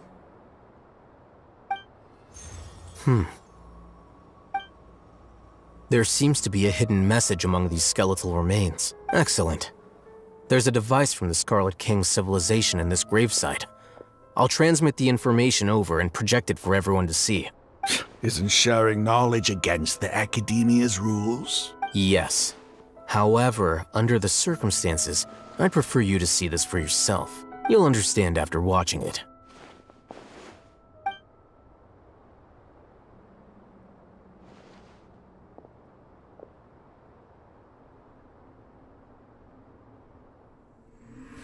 Civilization is born of knowledge, but so too can knowledge be its demise.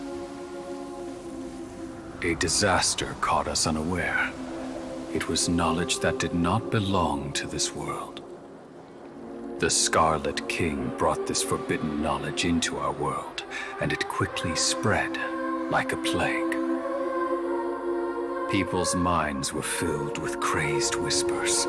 Dark gray scales spread across their bodies. Even the land was stripped of its vigor. Only a desperate, deathly silence remained. Were it not for greater Lord Rukkhadevata from the forests, the damage would have been irreversible. She summoned the priests to build temples and infused into them the divine power of life. The disaster was miraculously tempered, and the embers of our civilization were preserved in Aru village. Alas, the miracle could not last. As long as forbidden knowledge continued to exist, it would forever blight this world. In the end, the proud king of the desert, my eternal lord, chose to sacrifice himself. I have spent my whole life since guarding one of these many temples. But now, my duty is coming to an end. As I close my eyes for the final time, the sight of that noble deity will appear in my vision once more. In helping the Scarlet King to eradicate forbidden knowledge, she exhausted her strength, and her form became that of a small child. How strange.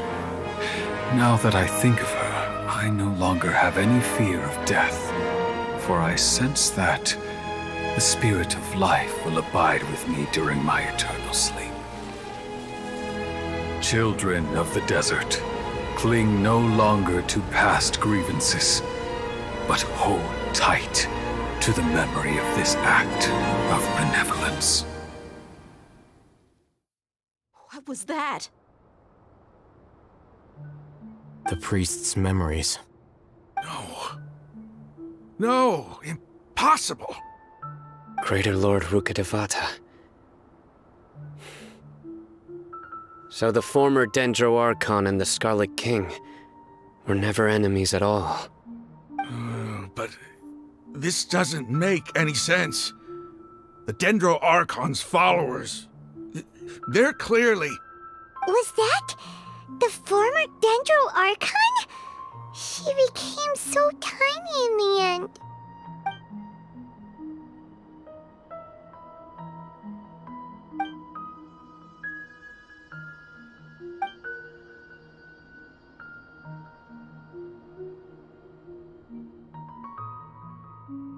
You might be distrustful of the Akasha, but there's no reason for you to doubt the Scarlet King's technology. You've just witnessed his priest's last words. I've never heard about any of this before. The surviving followers of the Scarlet King all gathered in Aru village. Our god did not make mistakes. We refused to believe any of the rumors. The Scarlet King's death, the all but total annihilation of our civilization. It was all Greater Lord Rukkhadevata's doing. We saw her as nothing more than a traitor, who stabbed us in the back in our moment of crisis. Just like us humans. Fighting, feuding, double-crossing each other to survive in the desert. You were blinded by your prejudice.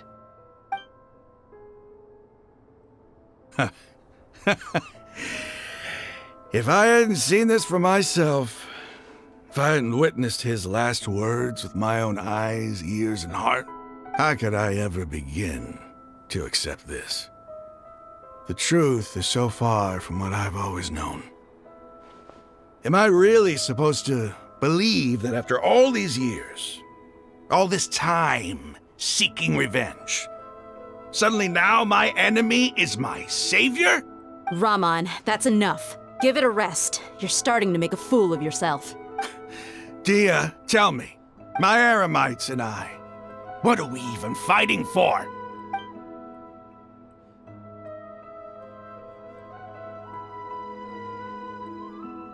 Hey, how you doing? I'll live. Thanks. I should probably go. Can't just stay here forever. What's your next move gonna be? Oh, I know what you're going to ask. I feel deeply ashamed of everything I've done. You'll get everything you're asking for. But please, give me some time. After everything that's happened here today, somehow I need to explain it to the others. It's not gonna be easy. Well, I guess that's for me to deal with. Dia, this is where our camp's located. Make a note of it. When would be a good time for us to go? Tomorrow, I'll convince everyone that we're all on the same side. And I'll return every last one of your your village keepers. We'll share our other resources with you too. You seem to finally understand that our true enemy is the sages. Yes. The gods never gave up on anyone. It's the people responsible for all this that need to face the consequences of their actions. That must have been rough, but he seems to have figured things out now. Ramon's no fool. Being the leader of your own faction in the desert is no easy feat. It's too bad he was held back by his belief in the Scarlet King. But now that that's changed, I guess we have a few more people on our side. The outcome, at least, is favorable. We should get going too. Let's head back, have a proper meal, and a nice, long sleep. We'll need all our energy tomorrow.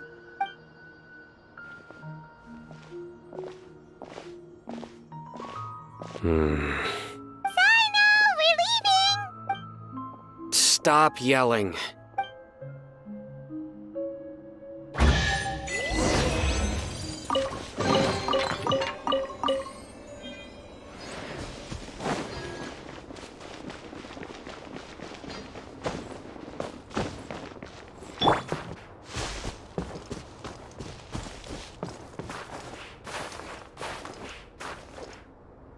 One with nature.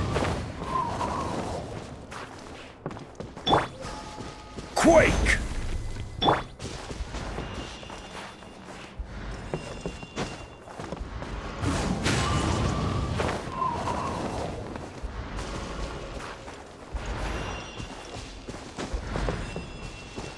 The wind knows me.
Raman, we're here. Everything's been arranged. Someone will bring the village keepers back to Aru village shortly. I guess all I can say now is thanks for agreeing to help. Don't mention it. I think we can both agree you went to hell and back for it. but we share a common cause now. From here on out, we're allies. Where are the perpetrators? I'll bring you to them. Follow me.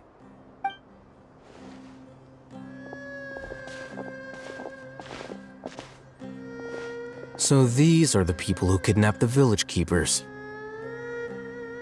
Oh no, it's the scribe! There's no need to yell. No one can help you now. We've been all over the desert trying to find you! That's right.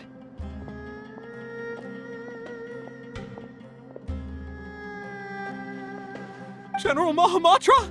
No, no! Make it quick, please! Swift and painless! Whoa.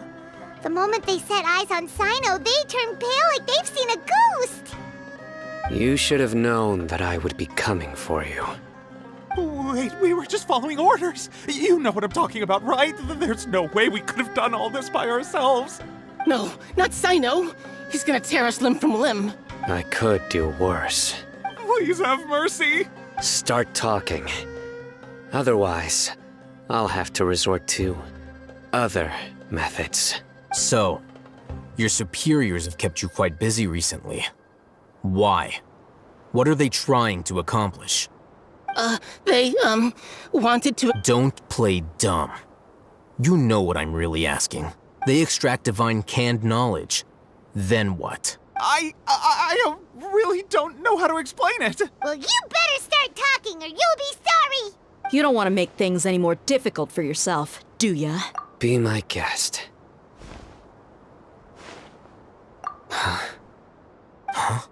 Uh-huh. That sure didn't sound like a fancy metaphor or anything. You're serious, aren't you? How did you know?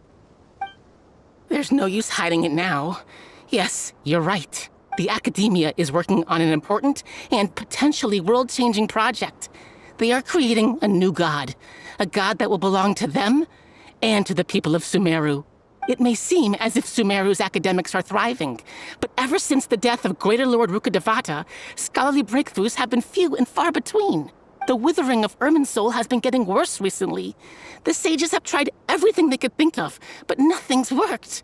I'm always hearing them say things like, if only Greater Lord Rukkhadevata was still with us. Continue. And then, someone from the Fatui showed up. They called him the Doctor. He brought a gnosis and said he wanted to borrow the Academia's research facilities. The Doctor was previously expelled from the Academia. At first, the sages looked down at him in disdain. But when he said those words, everyone's expression changed. He asked them, "Do you wish to create a god?" This is what the arrogant ignorance at the extreme end of academia looks like. First, the Academia spent a long time constructing a divine vessel, which was based on an exquisite humanoid puppet.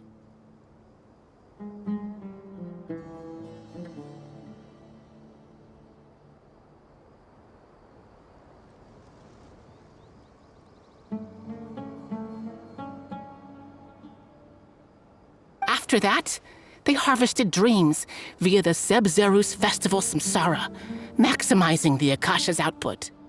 With the Doctor's help, and the Akasha now functioning at maximum efficiency, they were able to use it to extract the power from the Gnosis and convert it into a divine core. Next, they decided that their new god needed to possess divine wisdom. For that to happen, they needed a huge quantity of divine canned knowledge. It adds up. But how do you determine whether the knowledge extracted is of divine origin? Call it an educated guess? The Academia has been trying to figure out the exact source of the scholar's madness for centuries, but to no avail. Nobody can explain the cause of this phenomenon. Surely you can see what that implies, Scribe Al-Haytham. If it's knowledge no mortal can comprehend, then it must be something only gods are able to decipher. In other words, it's the source of the God of Wisdom's omniscience and omnipotence.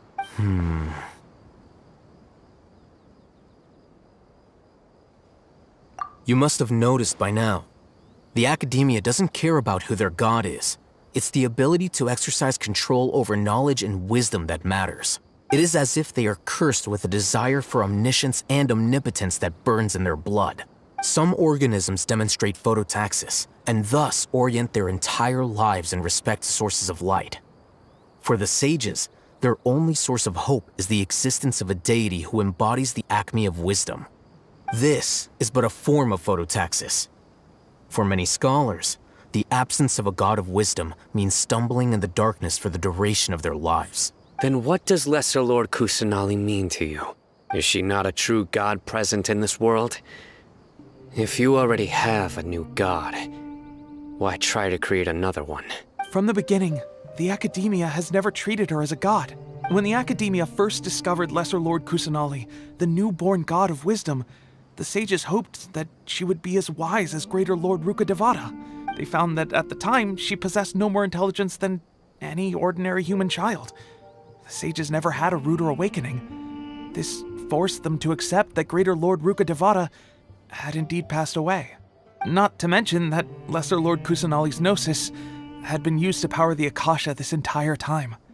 By herself, she has neither an Archon's raw power, nor the spectacular insight expected of a god of wisdom. Slowly but surely, people began to forget about her existence.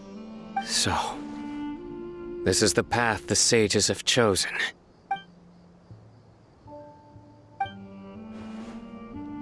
All right, let's try to keep our cool. If everyone's in a bad mood, then let's change up our scenery. Raman, give me a few men to help us escort the village keepers back to the village. And these two scholars, they're coming too. Sure, as you wish.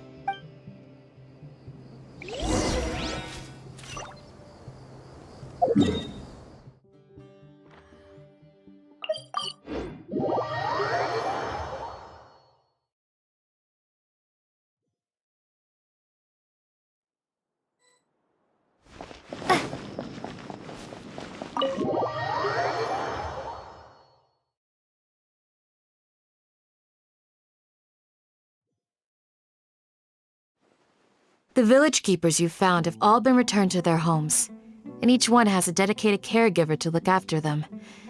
The two new scholars are being kept under close supervision, too. Really great work, everyone. The atmosphere is so heavy.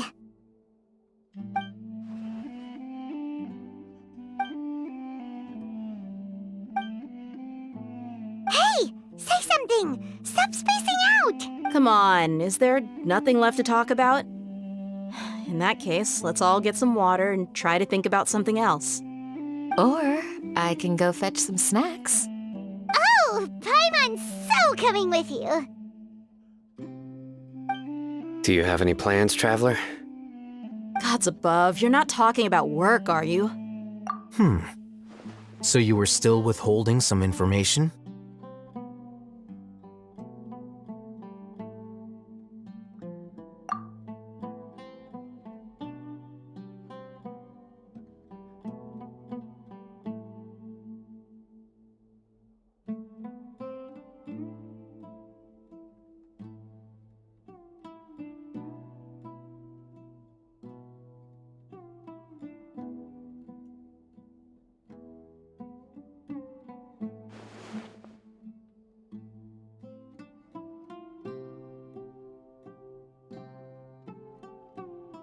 Even though we lived through all of this firsthand, it still feels super surreal to hear you talk about it again.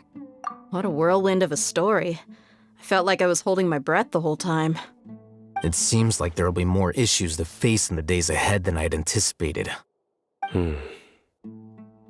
Still, now's a good time to make our next move. Now that Raman's joined us, we'll be an even stronger team. It's time to make a plan. Indeed.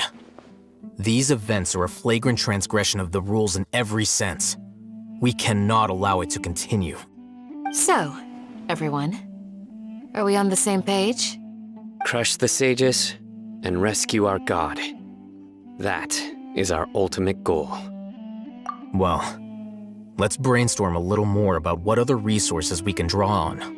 The next time we gather here, we must have a solid plan. Yep, it'll work out for sure.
By the way, do you still remember?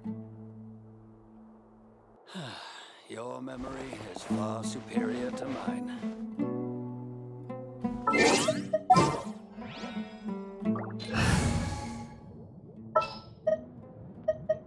I am the man!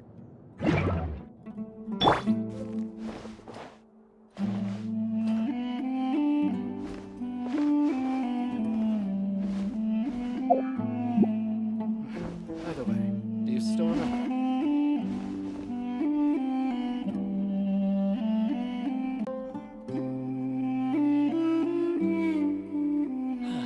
Your memory is far superior to mine.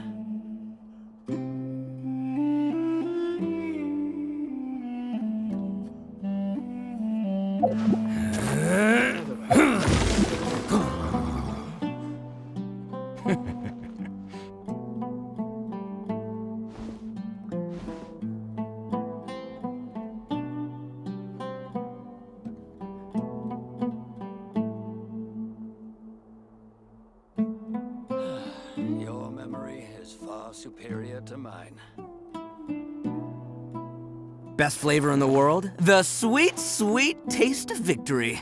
And that's why I've never spent a single more on any of my snacks. I've won them all, fair and square. That's right.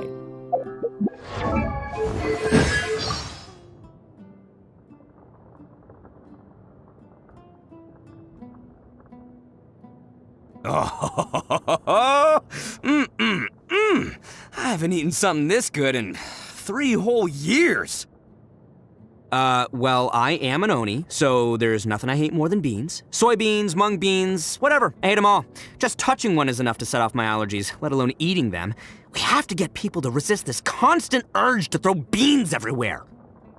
Fine. I'll let you treat me to a meal today, but know that the Arataki gang always pays its debts. Hey, are you sure you ain't trying to poison me? Gah. Beetle fighting, trading card games, spinning tops, kendama, hide and seek, you name it, I can play it.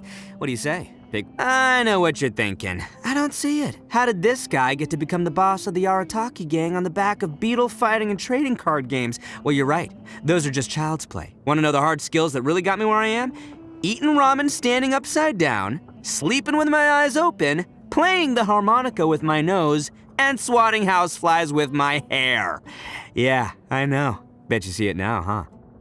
People in Inazuma have this ritual every time there's a holiday, or they move, or get sick, or whatever, where they throw beans around and chant, "Fortune beans are falling down, send the Oni out of town. Fortune in, Oni out, fortune in, Oni out." Ugh, the chant gets worse every time I hear it. But the streets full of beans, with my allergies, total disaster. I gotta fix this. For every Oni out there. We're innocent, people. Quit trying to ward us off and drive us out every time there's a minor life event. In a attempt to end human prejudice toward the Oni, I had the gang use a camera to take a picture of me showing my softer side and stick it to the message board in Inazuma City. Next thing we know, some jerks have graffitied all over it. Then, some Ashigaru blockheads from the Tenryo Commission accused me of disrupting the peace. Next, it was the Yashiro Commission, complaining it ruined the atmosphere in the area. And finally, even the Kanjo Commission got involved. They sent some lackeys over demanding advertising tax. They have no idea who the bad guys are here.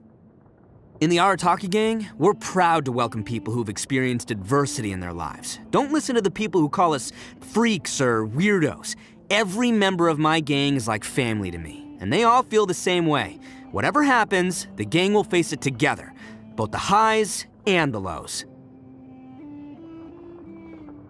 I gotta respect the Blue Oni for sacrificing themselves so that the Crimson Oni could live on. In principle, though, I'm absolutely against it. No one should have to sacrifice their own kind for the sake of a better tomorrow, period. It's only a better tomorrow if it's a better tomorrow for everyone. We need to work together, not have everyone just focused on themselves, making their own sacrifice, trying to look cool in the process. I guess there's no change in the past. What's done is done. But from this day forward, no more sacrificing, not on my watch. You go to sacrifice yourself, I'll stand right in your way. Feel the power, baby! Want to see me smash a boulder?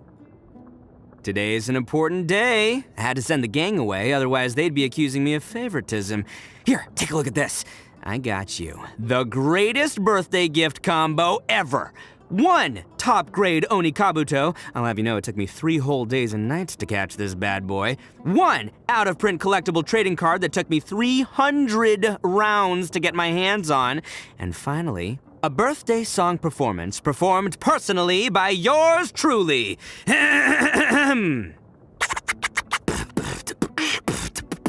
Happy birthday to you. Happy birthday to you. Happy birthday, dear traveler. Happy birthday to you.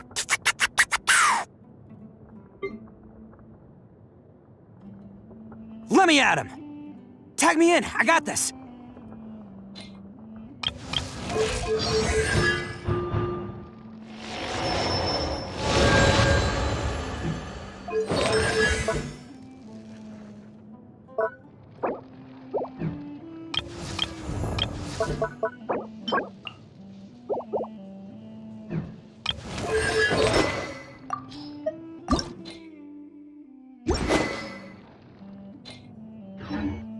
Arataki numero uno Ito here in the flesh.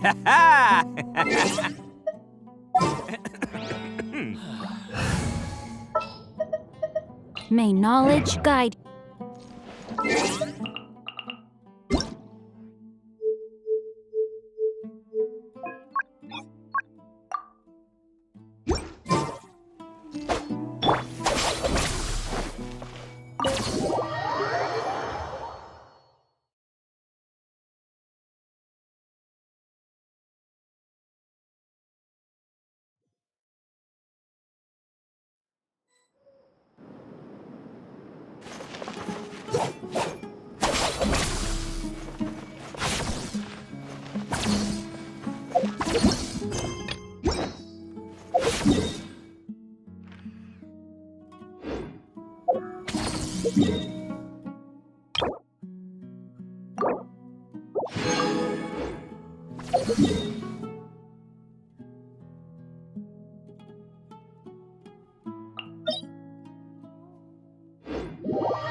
もし荒滝派が何か問題を起こしたら、あいつらを引っ張ってでも謝りに行くよ。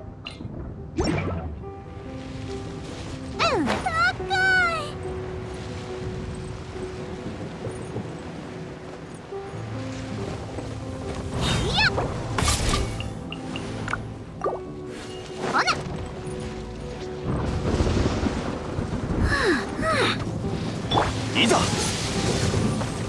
岩山八九行くで花火にキャッチやっさあはっキャッチえやっ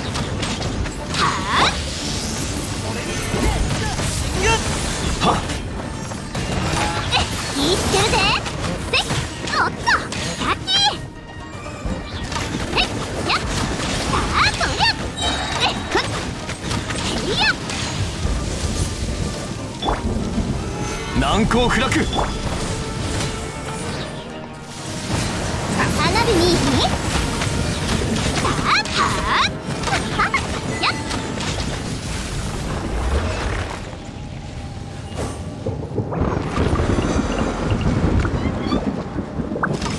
ふっおっと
虫相撲をなめるんじゃねえ。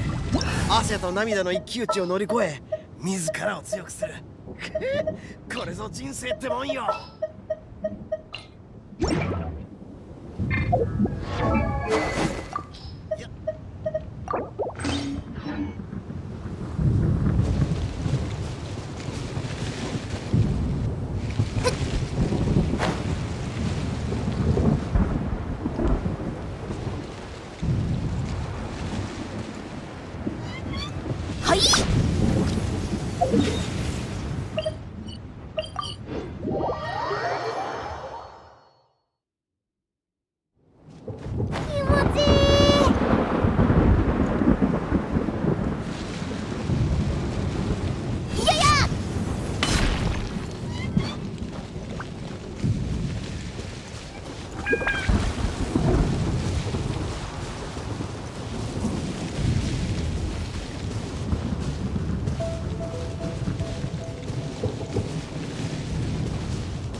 みょみょみょん。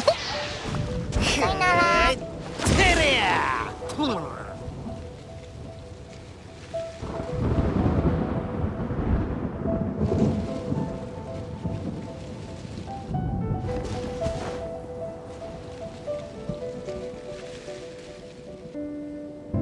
日様が出たら日光浴、お月様が出たら月光浴。